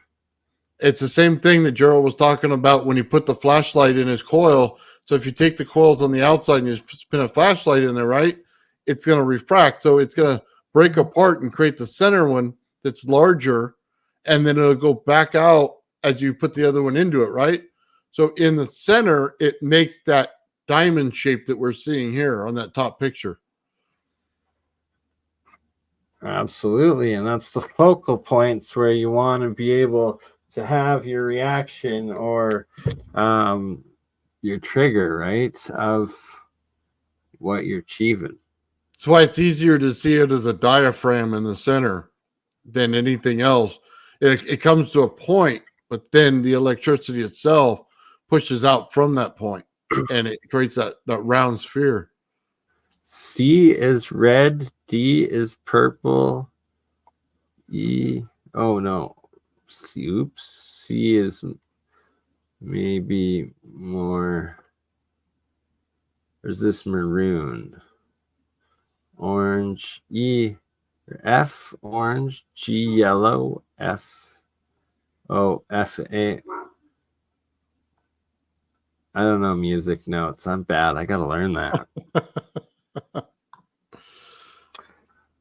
But it tells you why they're in certain resonance states too, because you get the music and you understand music is resonance between two points, and then you get the sound that's coming out of both because it's like a speaker. So you're getting resonance between the top and the bottom when it's created in the sphere. And right, the resonance is how when you're in that resonance state and then you get coherence with all the other atoms in the area, then that is how they're able to do these chemical reactions of transmutation at very low energy states and from sound. It's the binding. It's what's binding them together. Yes, exactly. Breaks and builds the binds and the phase shifts of it. And shout out Les on Rumble. Yeah, it's all right there. I just wish people knew it.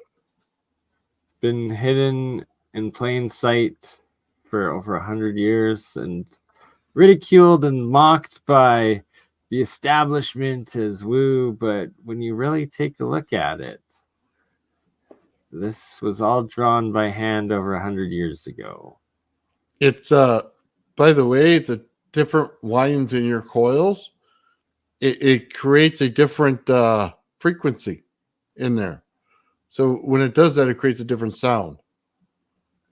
So it matters because two of them in resonance with each other is creating something different every time the geometry works.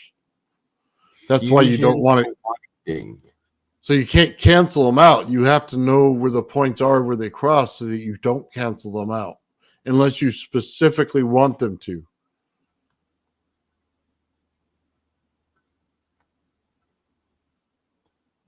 Harp Springs series number 3.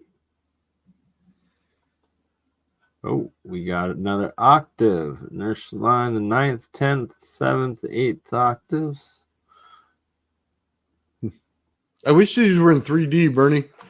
It really give people an understanding better. You know what I mean? Maybe I should do that. We should get a preview program, put them in 3D. We got to make an AI 3D version of all of this combined, or at least digital. Maybe not AI, maybe just through another program, but AI is kind of hard because you put in something like this and tell them to put it in 3D, and you end up with something completely different. Right, that's why I corrected myself on that. This is probably going to have to be organized by human programming hands, and anyone out there that wants to help with that, let us know. Here we have one of the Archway octave periodic tables by Walter Russell. Like, did you know that the periodic table could be arranged in an arch that's the same as on all the cathedral entrances around the world? And like, what? It's in the octave. Well, they say that they built these things for the divine, and they did, but we misunderstood the answer. 6 octave working range. It's also why they Uh-oh. use pipe organ. Are they gonna try to cancel Walter Russell next because he has female and male labeling Oh, on his God. diagrams? Uh-oh. They're gonna be like, geometry can't be sexualized.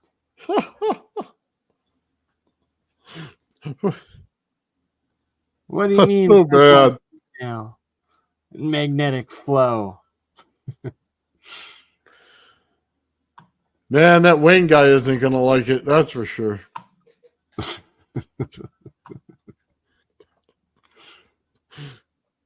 Oh, The cosmic pendulum. Interesting. so hold on. I had one too. I was going to show it earlier. I didn't.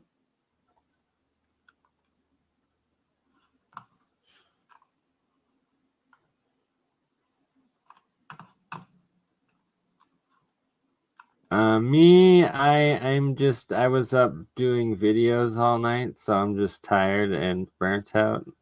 But as a Canadian, I might have smoked a little bit of marijuana, but no, sorry, this is not a kid-friendly show, but do not do drugs.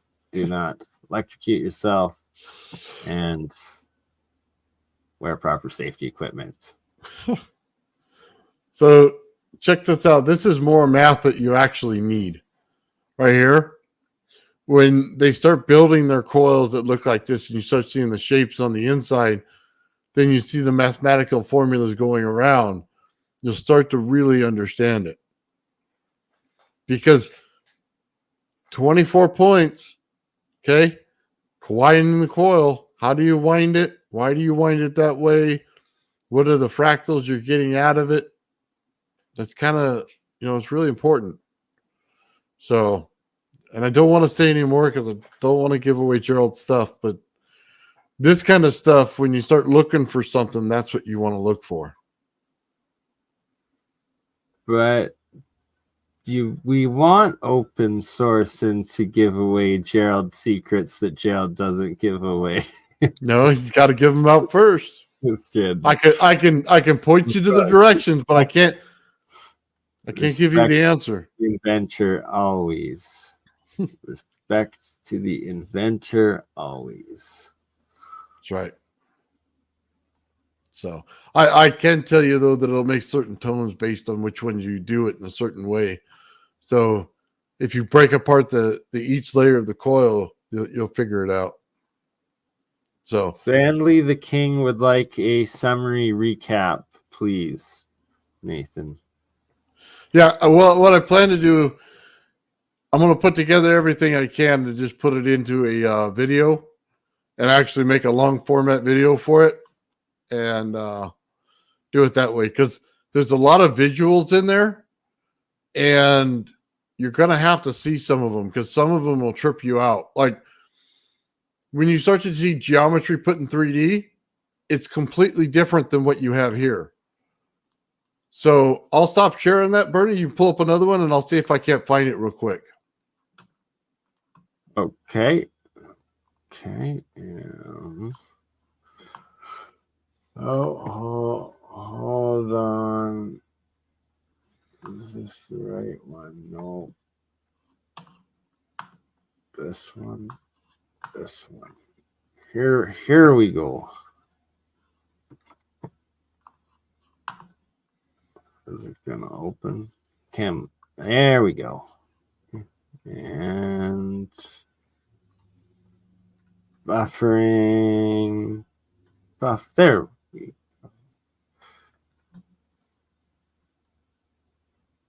Interpreting some ancient alchemical cosmic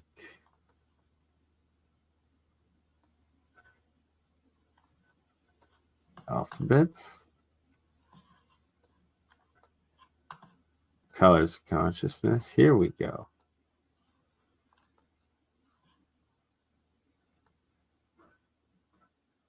Some interesting mathematics. So, all right, I got one for you here, Bernie. Let me see. I might have to share the whole screen though. That's more than fine.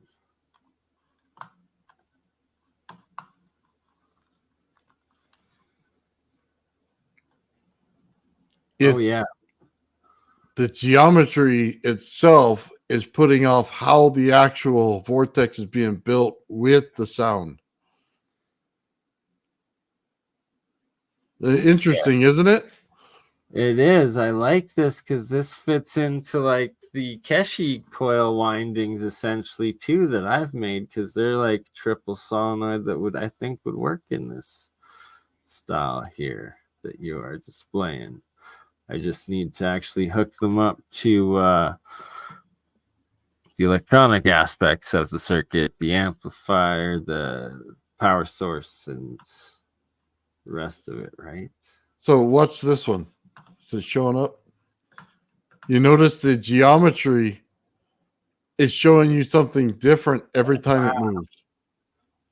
That's the exact same as what Sheila Raman was getting. Lots of these quantum or these coherent geometries on her sonograph or whatever it is. Yeah, it's the same shape. It's just how the energy moves through each part of it. That's why it's important to control the flow of energy and how it works. And then it creates different geometries. It's not just the original geometry that you put into the coil. You're including all the different dimensional perspective flows and fields.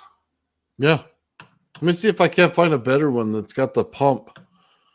Because I don't know if it's going to be in here, but like this one's a good one that shows.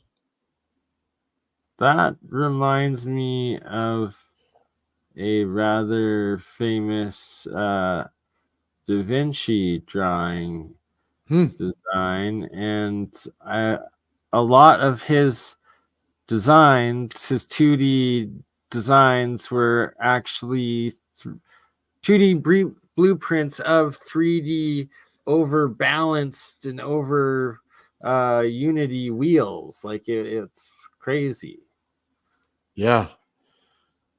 So let's see if they got other ones in here. Man, there were a whole bunch of them you run into in here. When you get to the right ones that are animated, they start to tell you something. Oh, I love Pinterest.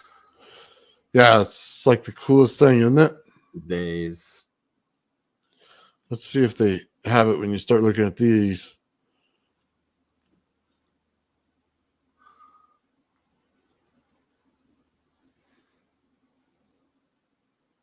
Oh, that's kind of interesting. Yeah, they got a bunch of different geometries in here. I'm trying to find the pump one, man. Those really tell you something. It has to do with vortex and pump. Whoa, whoa, whoa, whoa, whoa, whoa. Yeah, We love EDM. I go over there and mute this thing. These things. Trance techno house all day.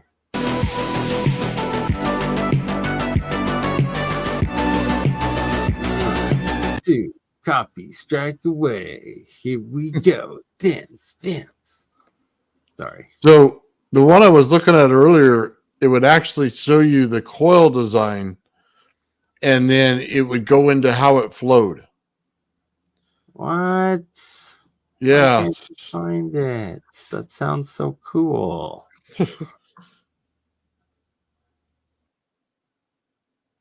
Oh man, I wish I would have just saved it. It would have made my life a whole lot easier.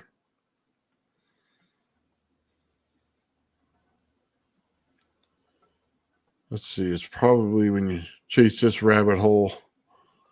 We're chasing the interdimensional digital meta rabbit hole. It's exactly what you're doing when you do this. Have reached the end of the internet.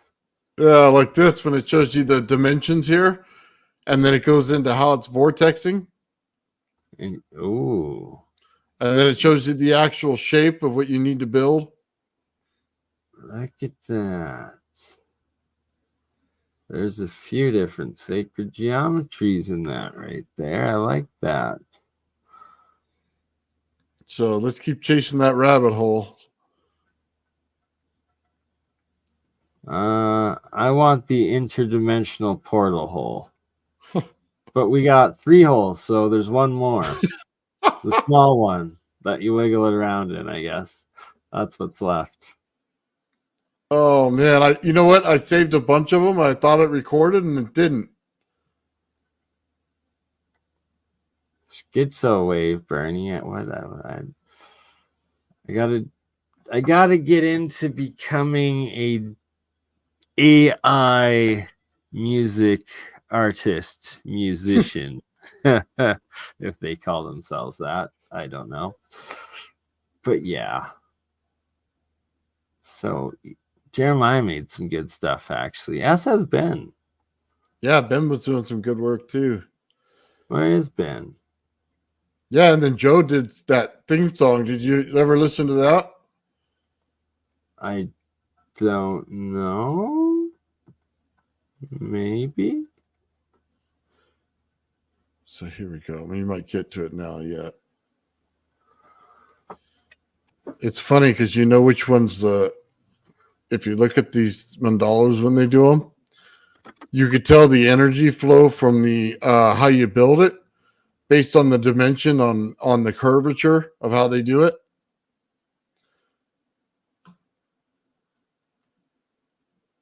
Man, we're chasing this rabbit hole deep and it's still not giving me what I want.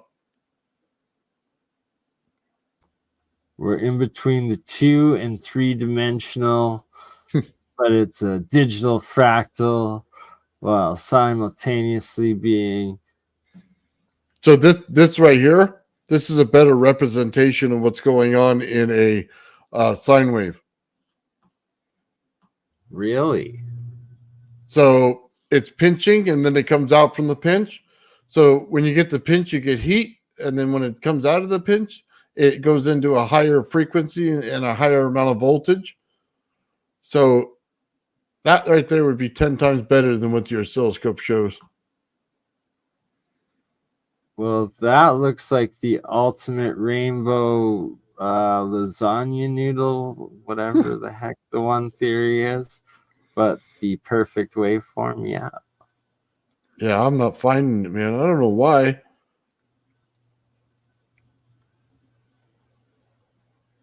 It doesn't want to be found today. Yeah, well, I was watching it earlier, man. I do this thing and I go back and I record it. Maybe it's got to be on one of these.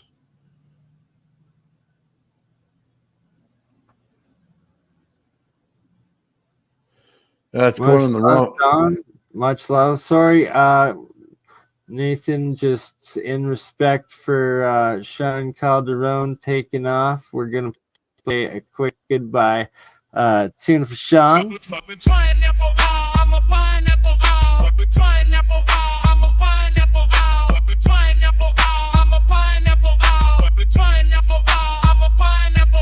I'm sweet. I got a beat. Just look at me. What do you see? Pineapple, I'm a pineapple, pineapple, I'm a pineapple, pineapple, I'm a pineapple, pineapple, I'm a pineapple, I'm sweet. I got a beat. Just look at me. What do you see? Pineapple, I'm a pineapple, pineapple, I'm a pineapple, pineapple. All right. But yeah, shout out to Paranoid American Thomas, who made that video. He's actually really good with the AI art, both music and graphics. And I gotta bring Thomas back on with you guys because he'd be the perfect one to help us make a couple renderings and models of some of this stuff. Oh, have you ever seen this, Bernie? I'll show you this one. So.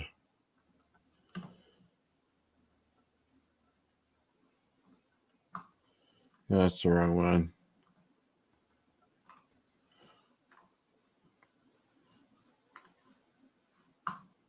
Oh, yeah. Did it stop? There we go. Keeps going. That's so cool. Doesn't have anything to do with what we're talking about, but it's so cool. It absolutely does. It's folding back into itself. It's that's one of the motions of the toroid flow. That's so cool. It's absolute. Like, is that how you materialize in and out of the ether? Maybe. I don't know. Oh man. Bob Lazar likes it. Probably got to do with element 116. Is that the real Bob Lazar? Definitely no. But you never know. I'm going to say yes. I approve. It's Bob Lazar. Oh man. This one. So I don't know about the claims specifically of each frequency, but these are the Solfeggios. So do you mess around with putting these into your coils in Graviflyer at all? Let's see. Oh, we got the AliExpress Bob Lazar. Don't give Bob Lazar your credit card info, okay? Jeez, we got AliExpress Bob Lazar. Watch out, ladies and gentlemen, and everyone in between. Oh man.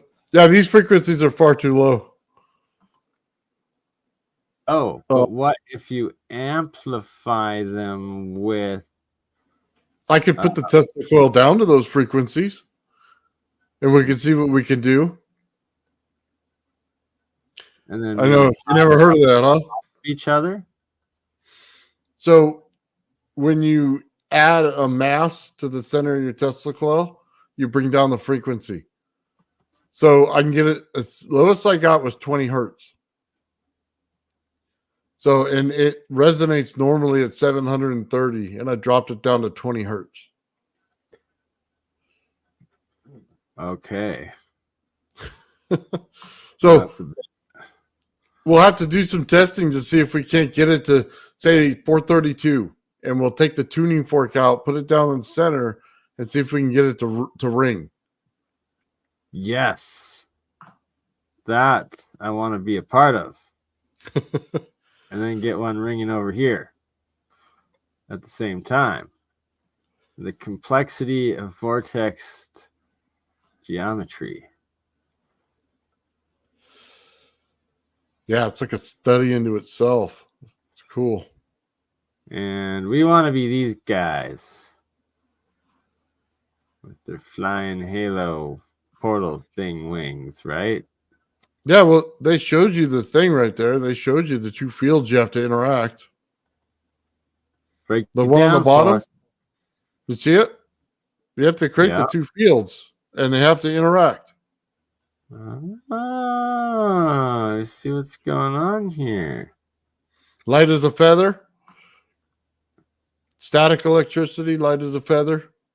Okay, that's where that was coming in.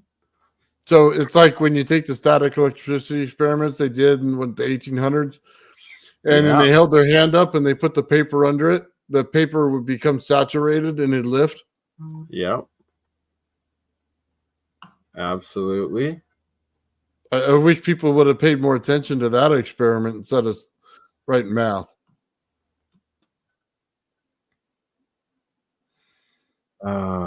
There's flying vehicles out there. These people are probably still flying out there too.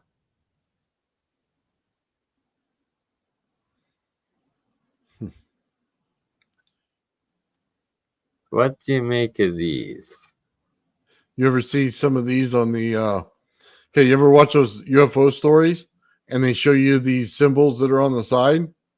Yes, sir. That's what they remind me of. Good call on that. And why does Taku here look so much like the Star Trek logo? But it makes you wonder too. It's like that little pitchfork you see there, and then they use it as a sign in geometry, or not geometry, but in Oh, not algebra. What is it? Come on, Nathan. One of them. Anyway, they use a bunch of these things in there, and then they show them like this, so it makes you wonder if we're actually building the craft.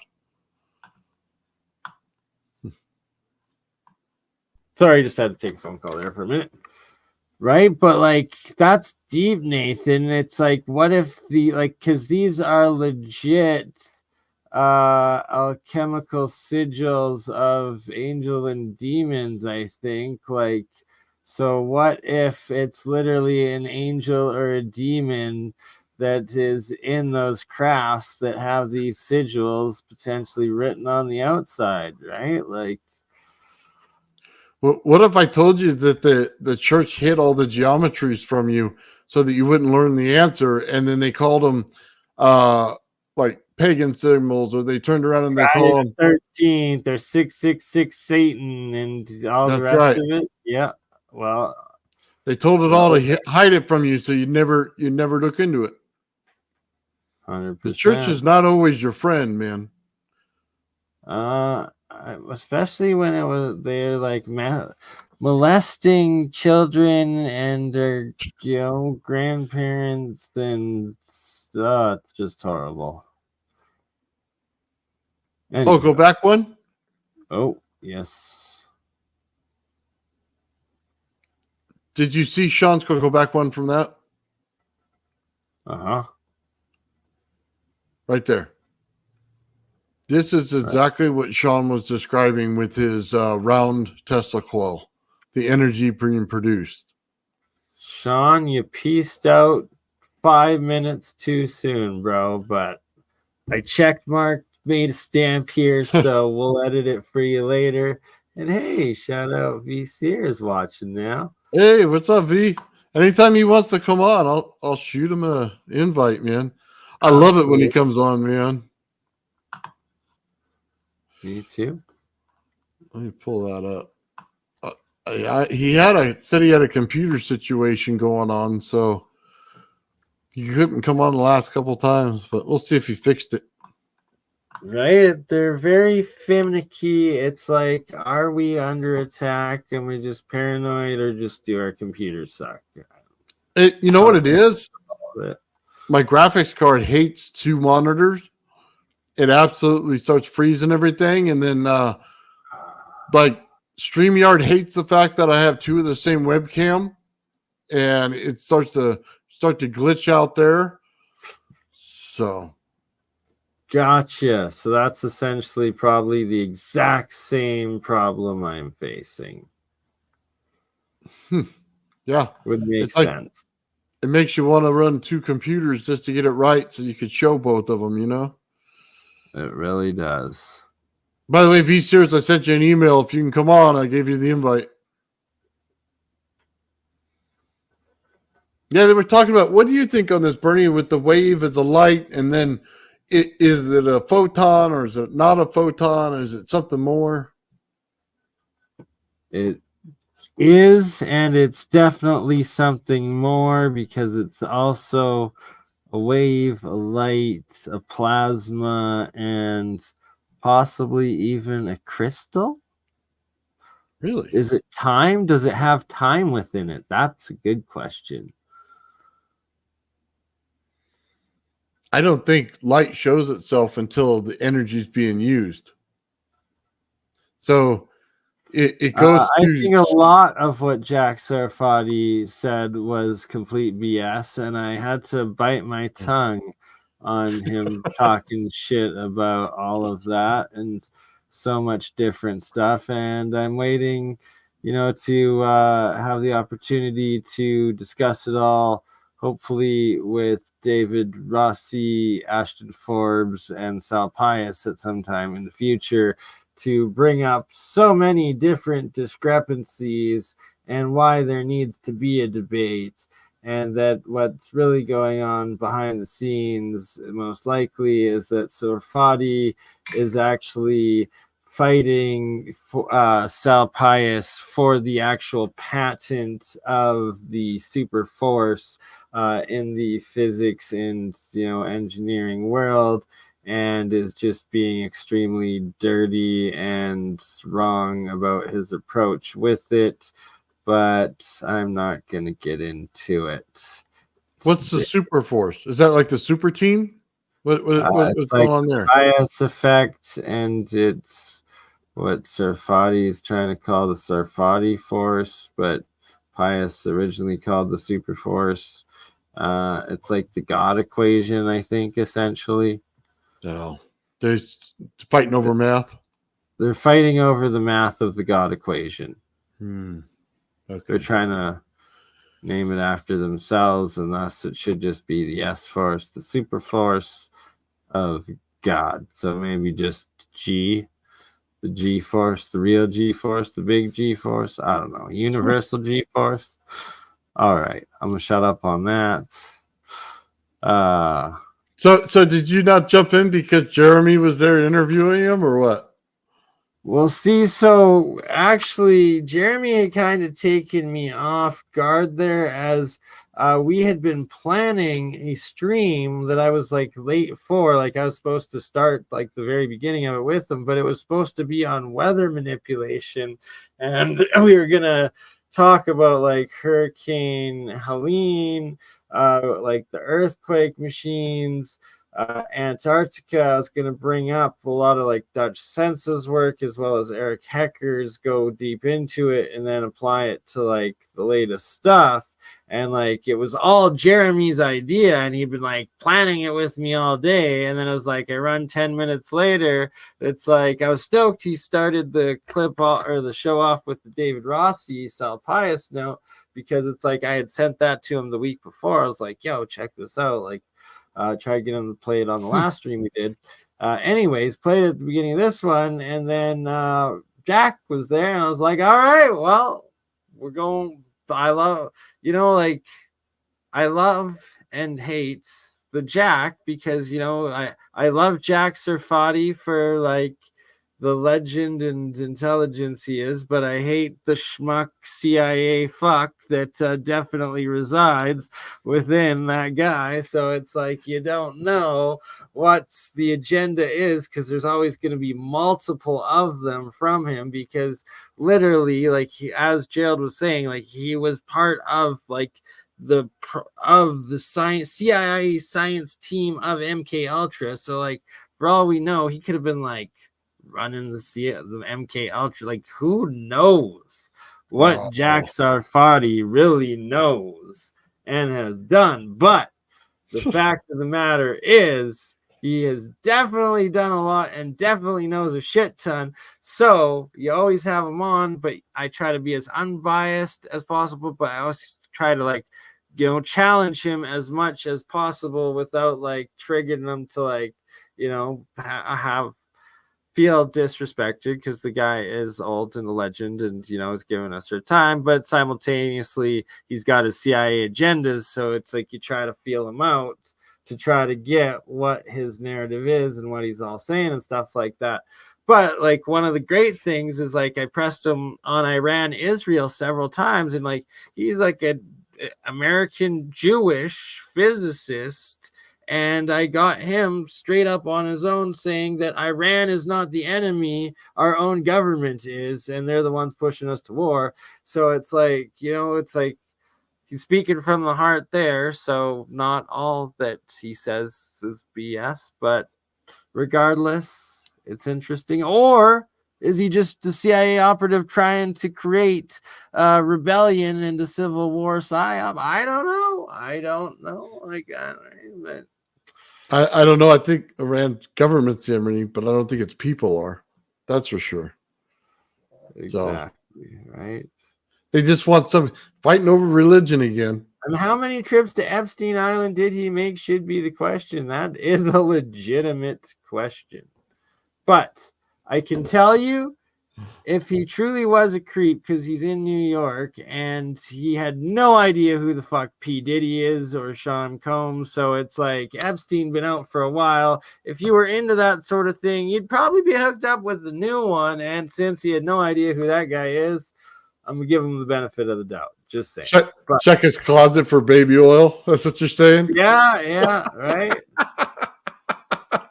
Jack, you don't need 10,000 liters of baby oil for this warp drive experiment.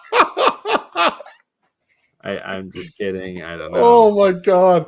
Cancel me. I love it when they come out with that stuff because it's a whole load of crap, man. Oh, Right? we're taking this bubble and we're taking on this flat plane and we're going like this to the bubble, right? Well, how did you get the flat plane? Because I've never seen a flat plane in space at all. Where did it come from? Was it the magic carpet ride you were on? Because I've seen a lot of flat planes on those carpet rides. You know what I mean? But never in reality. Right? Oh my You're God. so far-fetched. I only got through like 15 minutes of it when watch your show, man. Because it was like, if you dump on a freaking garage guy again, dude, it's like, I'm just going to blast you, dude, because I've about had it. It was like, talk down to everybody, and you're not talking.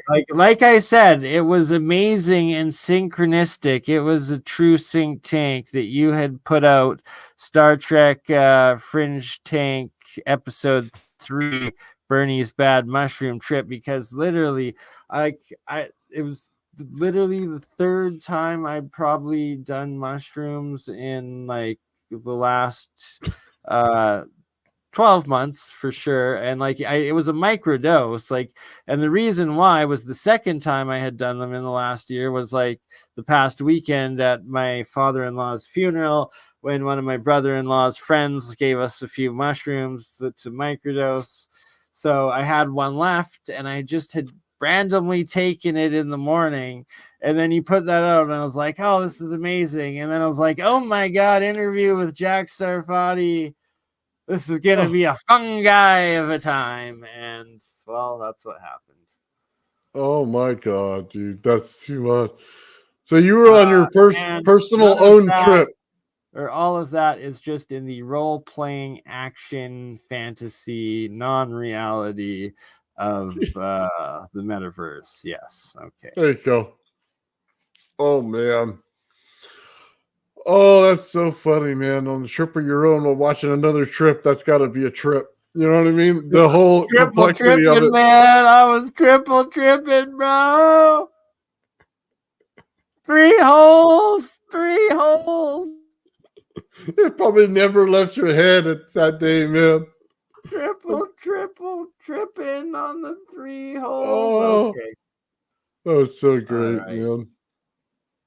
Okay. Oh, What was I gonna show? This one. More to the musical tones and octave scaling. And nice. the importance of it in the fields. Oh, maybe this is not what I thought that was. My bad. Oh. Alchemist's alphabet.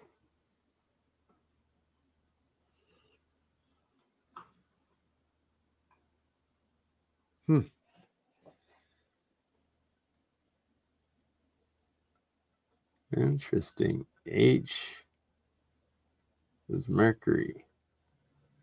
Weird. And Saturn. What? Strange. It's But funny. then this different. The way they write them, it changes the meaning of them. Absolutely. Because they're all supposed to be the same thing all the way across, right? Is that the way this Supposedly. works? I think so, but it's rather confusing, right? Like, or is this B all the way? Like, what? And no, this is, I'm confused.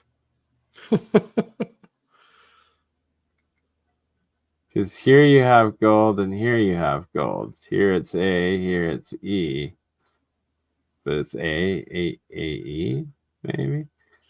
Like, I was here looking you at got something that had alchemy in it. 69. Got Cancer, but you have Mercury, but you have Saturn.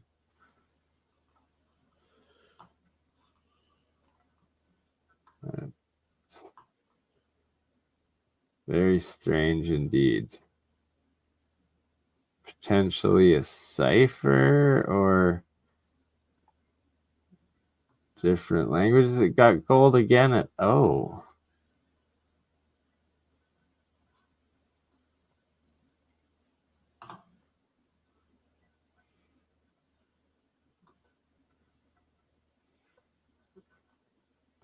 I swear many of these symbols, these pictographic alchemical symbols, are of energy vector based like diagram of what they're representing, like whether it be a chemistry circuit, a reaction, an element,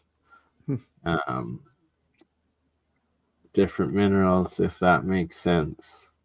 Well, hold on. I got one to show you, Bernie. Tell me what you think of it, okay? 100%.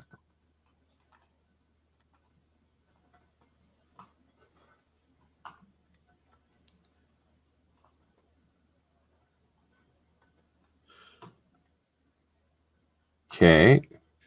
So it shows you the heavenly bodies, right? And then it goes on to start telling you about different things. And it all has to do with the shapes that you put into things. Okay. I'm following. So I was just wondering what you thought of it, because it was crucial. complete oddball to me.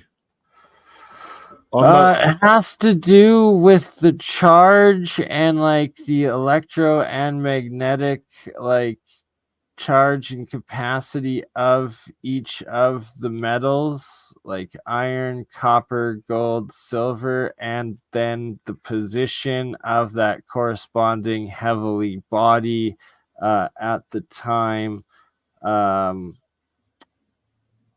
you're doing it, sort of thing. Like, so gold, you're going to get more energy out of during the day while the sun is up. Silver, you're going to get more during the full moon. And like the copper, iron, and lead, stuff like tin, being like Jupiter, Saturn, Mercury, obviously, but Venus, Mars, and that I honestly believe, and it also has to come do a bit with Ed Leeds Scallon at Coral Castle was also huge into this and applying it to what he was doing, and put it a bit in the, not his first Sweet 16 book, but one of his later book publishings on magnetism. I just thought it was interesting.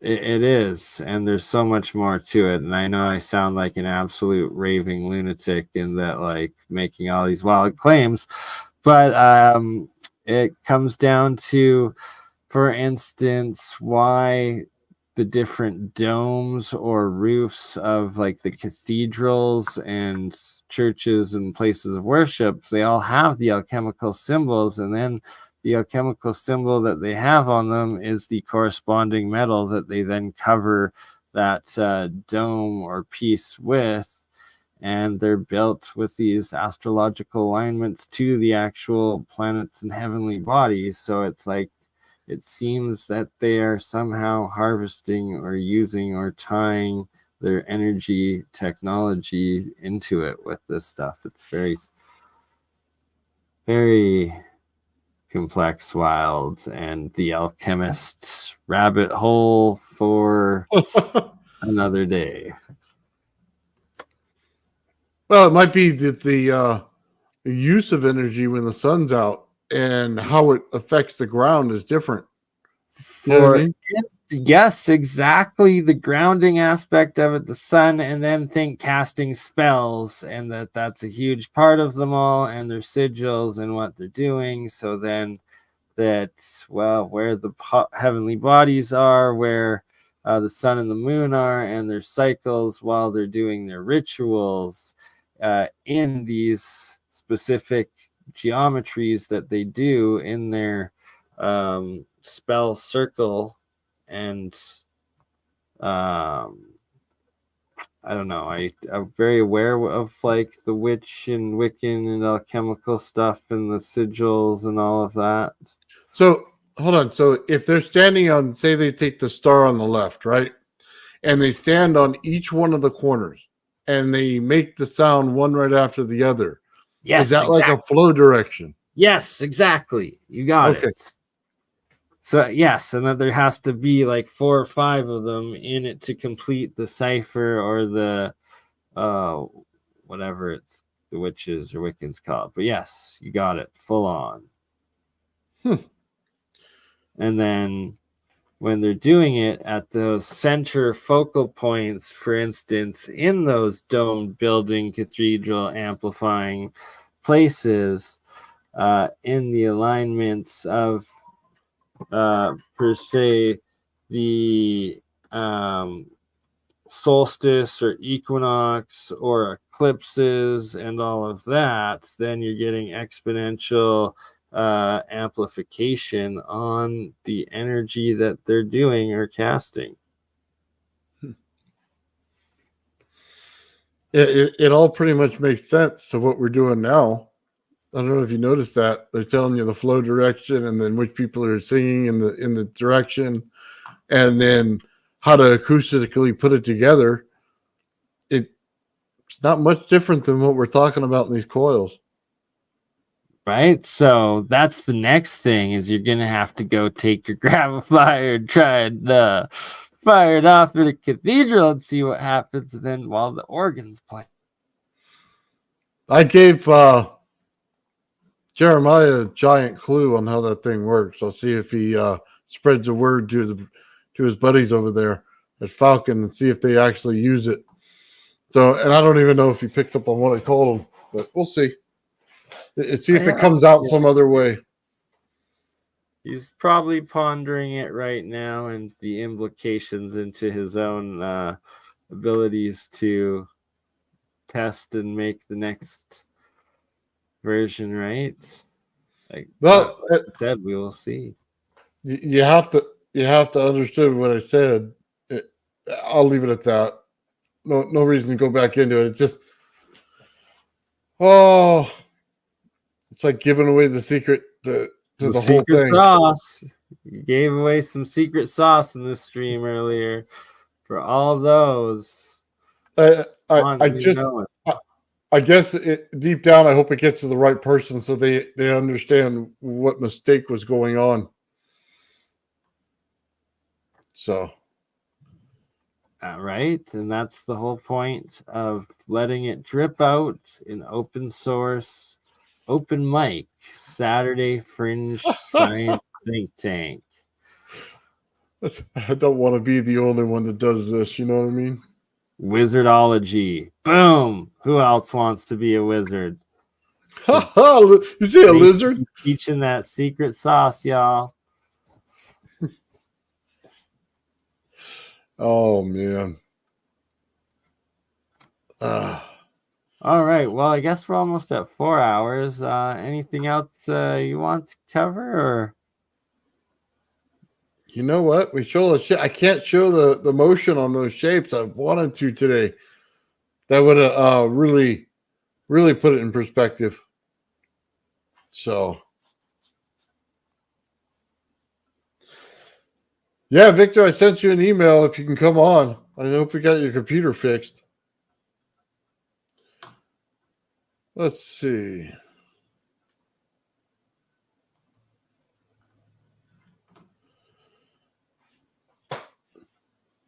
Yeah, I wanted to show a couple more of those, if you don't mind, Bernie.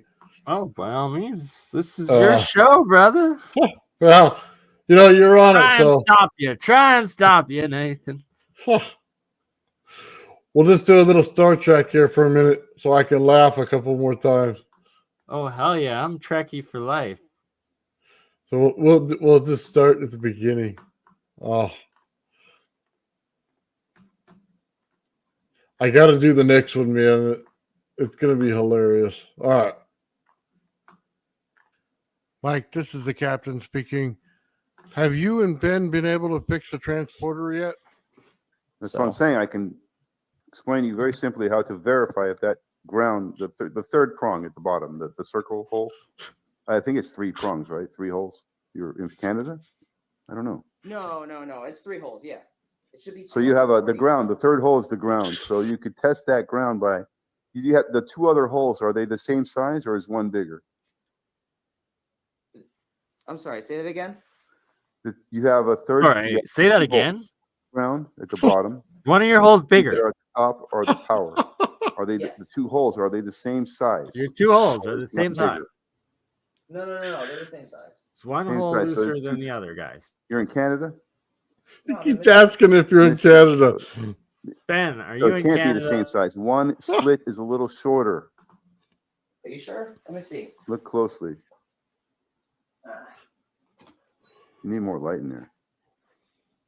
Oh yeah, you're right. I'm sorry, Mike. Did you say you had the transporter fixed?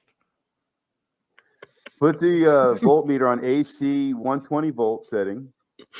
Put one prong in the ground and the other prong in the smaller hole. That's your hot line. And if you get 120 volts, that ground is working good. If you don't, you get less than 120 volts, like 90 or 80, your ground is probably no good on that plug. That could cause a lot of issues for the circuit too, by the way. Well, the problem is this only goes up to 10 amps and then it blows. No, you so- don't need amps. You just need 120 volts is what it should read. Okay. Oh, As long as it doesn't blow my fuse. Put it I'm on good. volts, not amps, volts. 120 AC volts. This should be good to 250 volts. So we should be okay. hey, Gerald, come here and listen to this. I can't tell if they're fixing the transporter or not. Right. So now put one prong in the ground, the other prong in the smaller hole, not the bigger one, the smaller. Does it matter which one is which? That's a tough question. It kind of does matter. But anyway, Wait, so the red of the 2 holes, other than the ground hole, of the 2 holes that you have there, one is smaller. That is the smaller hole is the power. The bigger hole is the return for that power. the negative. Okay. Yeah, you So- don't want to use that to. All check right, your so ground. You wanna real check quick the before I power. electrocute myself, Mike, which You're not going to. hole do I stick this in? Don't take the probe out. Just stick the prong. If the hole is Oh my red, there's God. something wrong. The probe has two prongs, 2 metal. I'm sorry. You This put one one got prong in really- the ground and the other prong in the smaller of the 2 holes that are left. But it doesn't matter which Put one it is in the which. smaller of 2 holes and wiggle it around. No, it does. One of the probes, you have 2 probes from the voltmeter. One goes, no, it doesn't matter which one of the 2 goes in the ground. No, it doesn't. He's Okay, so bringing I can up put the probes. black one in the ground and then Yeah. the red one in the Yeah. small slot. Yes. Sorry, I Okay. misunderstood you there. No, it's okay. We're talking about putting things in holes. Yeah, easy to get confused. Mike prefers a certain one. It's easy So, yeah, if you to don't get see a 120 confused with volts right putting away, things just in wiggle it holes, around so you ladies get a and good gentlemen. connection. You should see either 120 volts or like less than that, like maybe It's just 100 too volts. easy. Yeah, 120.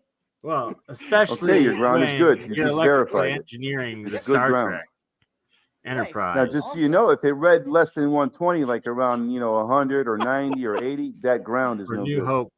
Right. Okay. It was actually slightly above 120. So is that normal? Yeah, you're It's good, like you're good. 120.3. The ground Okay. is good. Good. Just make sure you're Oh. firmly connected to that third prong into your circuit. Something tells me we're never getting this transporter fixed. If you were to put one prong into ground and the other prong into the return, you wouldn't get anything because it's not source. You're not hitting source. You want to go from ground Oh to, my from God. source to ground to get a reading. Oh, No, that makes sense. If it's Oh. not properly grounded, you're going to be getting a loss. You're right, Nathan? yeah. I'm living right now. I'm barely breathing. Oh, I'm wiping tears over here. I'm telling you, that was the best. Mike's best segment ever. I swear. That was awesome. I've given her all she's got, Captain.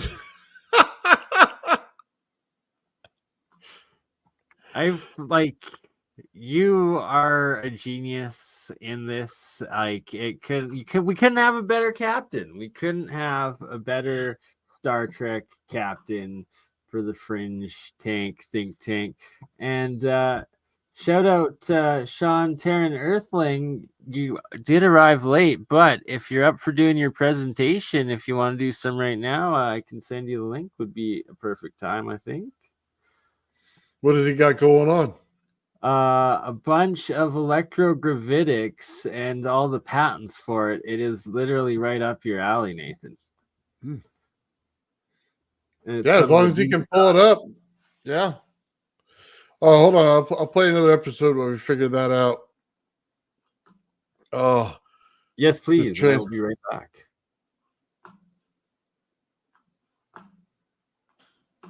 people of planet Dreamscape, greetings from the Starship Fringe Think Tank.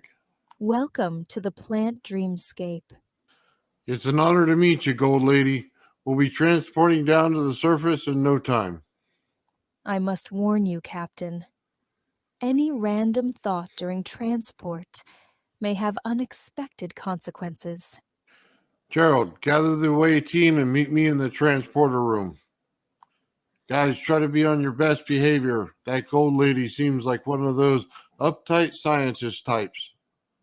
The elite of the most prestigious scientific communities.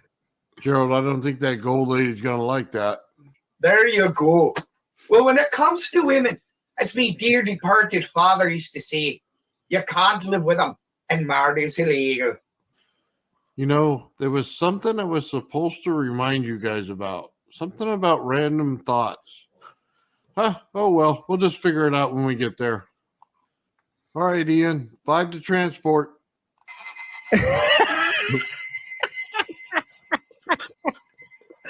Nathan. Oh my God. This didn't work out for us at all. Oh, man. Have you guys seen Bernie? All right. It's going to be so great. Ben, where was Mike? Isn't he usually running the transporter? Right. So now put one prong in the ground, the other prong in the smaller hole, not the bigger one. The smaller. Does it matter which one is which? You know, that's a tough question. It kind of does matter. But anyway. Wait, so okay, so the red of the two holes, other than the ground hole, of the two holes that you have there, the one is smaller. That is the smaller hole is the power. The bigger hole is the return for that power. the negative. Okay. Yeah, but you So- don't want to use that. Oh, my God. That's so funny, man. Oh, I got 2 more if you guys want to see them, man. Absolutely hilarious. Let's take Bernie's trip down memory lane for the... Oh, man, I pushed the wrong button.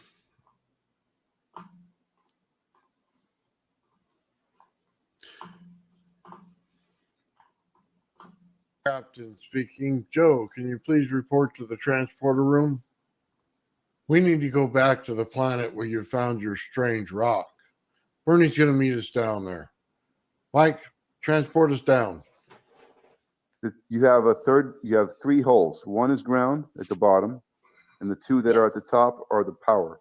Are they the 2 holes? Are they the same size, or is one bigger? Put one prong in the ground and the other prong in the smaller hole. That's your hotline. Is he daydreaming again? Hey, Mike, transport us down to the surface, please. Okay, Joe, where exactly did you find this strange rock? And I could sense it. So I'm very attuned to it. I could sense it as soon as I start fumbling around with it. I'm like, up there it is, you know. Well, let's keep moving down the river to the cave where Bernie is. Oh man, look at all these magic mushrooms. All right. Joe, have you ever eaten any of these things? Psychologically, having high amounts of that crap around wasn't the best for me. It would, always kind of grab me, and I'm like, oh, yeah, all right, that, and this kind of did that, and it was very, very intense, and it wasn't bad. Well, after careful consideration, I say we eat some of this stuff and see what happens. Wow. Instant brain fart there. Are we still in the cave? Why is everything moving? What's going on, guys? Direct departure. The 90% of the brainwashed most senior epic legends and pillars. What the hell did he just say? Oh my God, I'm tripping balls, man. I'm deep into meditation, and some different spiritual aspects and stuff like that of metaphysics. And I could tell you, I mean, these things they do have psychological effect, as far as that stuff goes. And My lips aren't moving, but I'm still talking. Must be an inner monologue. Awesome. We want to turn it on. We want those effects. We want our mind to work the machine. You know what I mean? Mm-hmm. So we can figure out how exactly to do it. Spinning, the rotation aspect, that is now one dynamic of open system adding to it. so it's like, oh, well, I mean, what's the difference? It's like, because things don't do this. Yeah, that's why. That's why. You see, yeah, it's subtle. You're running your finger across something and you're feeling it starting to skip on the surface, but it's smooth. It's like, things don't do this, and this does this. And yes, it's subtle, but it's there. But then there's the more extreme examples, like the thing, taking a lift off, and it's like it just slipped out of your hand. Oh my God. I can hear Joe in my head and Bernie in my head, but their lips aren't moving. And then Which it's like, so you isn't add that at all. spinning Push it this way, it to goes that way. other You push it this way, aspects, it like goes that bringing way, in and radiant the thing energy isn't going through from me. the It exerts environment, its own like if it's force endothermic out cooling of my or hand from a that you plasma, can right? All feel these on your other hand. aspects that you start combining where those it's supposed to be dynamics doing of extra energy was forced in down that like a you're sack of able to potatoes get the to the ground. exponential gains and I in your couldn't move. systems. You have 3 holes. You have 3 holes. You have 3 holes. You have 3 holes. You have 3 holes. Oh my God. There's no more holes. There's no more holes. There's no more holes. Mike, beam us up. You're right, Nathan? Yeah, I'm living right now. I'm barely breathing. Oh my God. Well, now you see what I do with my free time over there, making these videos, man. Oh, yeah. Just having fun with the guys, man. I always find something in the stream that we talk about, add it into a little Star Trek episode and have some fun. Oh man. Kind of makes it easier, man. Everybody gets in here and talks about serious stuff, you know what I mean? We always do, but gotta have the lighter fun side of life, man. So anyway, I just thought that was pretty cool. I'll end up doing another one, especially with the material from today, man. So awesome. So I don't know where Bernie went, man. Got some cool stuff in there, though. See all kinds of paintings and stuff. Electrochemicals going on in the background. Anyway. Yeah, I think we're pretty much done for the day for now. Looks like everybody's got something going on. So, all right, guys. I want to thank you guys all for showing up and hanging out with us and seeing what's going on, man. Yeah. So we'll hit it up tomorrow with Joe. We're going to be talking about left side, right side of the brain is what he told me. So it's going to be an interesting show. We get into some theory and some theoretics around it. But I think it's going to be awesome. So, yeah, 10 o'clock tomorrow morning. If you want to hang out for a few hours with us, we'll be back on then. All right, guys, thank you for showing up. Have a great day. And I'll see you later, Bernie.